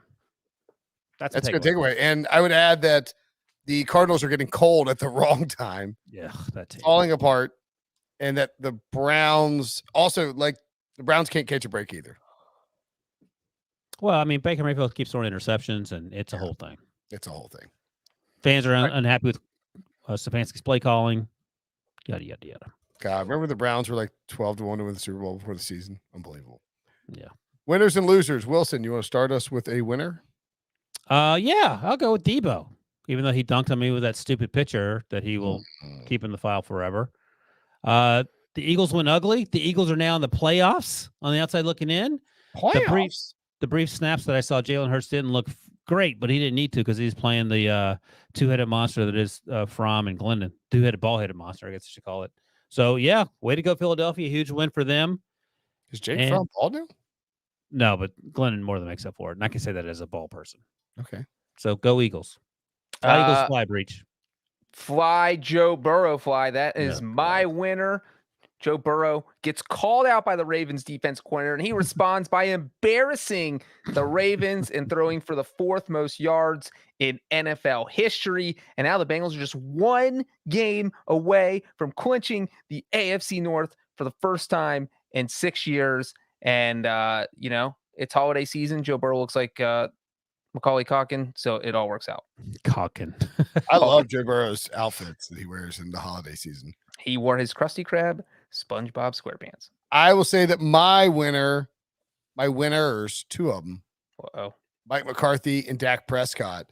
All for like a month now, we would talk about what happened with the Dallas offense. Oh, where's this going? Is Dak hurt? What's wrong with the receivers? Is it a scheme thing? Has McCarthy lost his mojo? And then they come out and drop a 50 burger.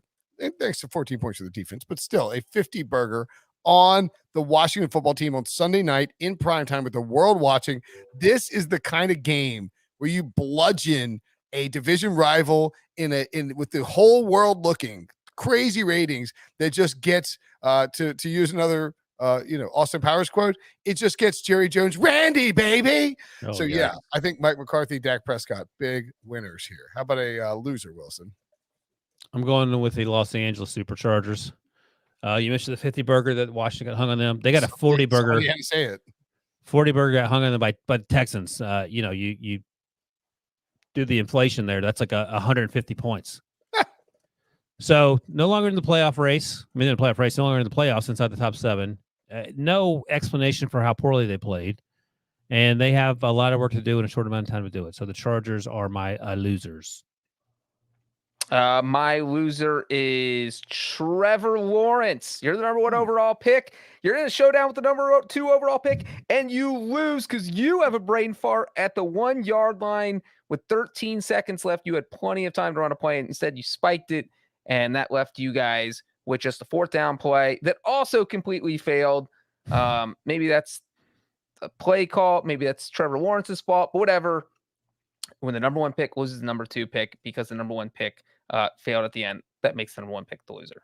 That's fair enough. I will say that the loser is Bill Belichick. And you go Josh Allen or Sean McDermott as winners if you wanted, but Belichick, hosting the Bills, trying to put the division, grab the division back, has a 100-yard rusher.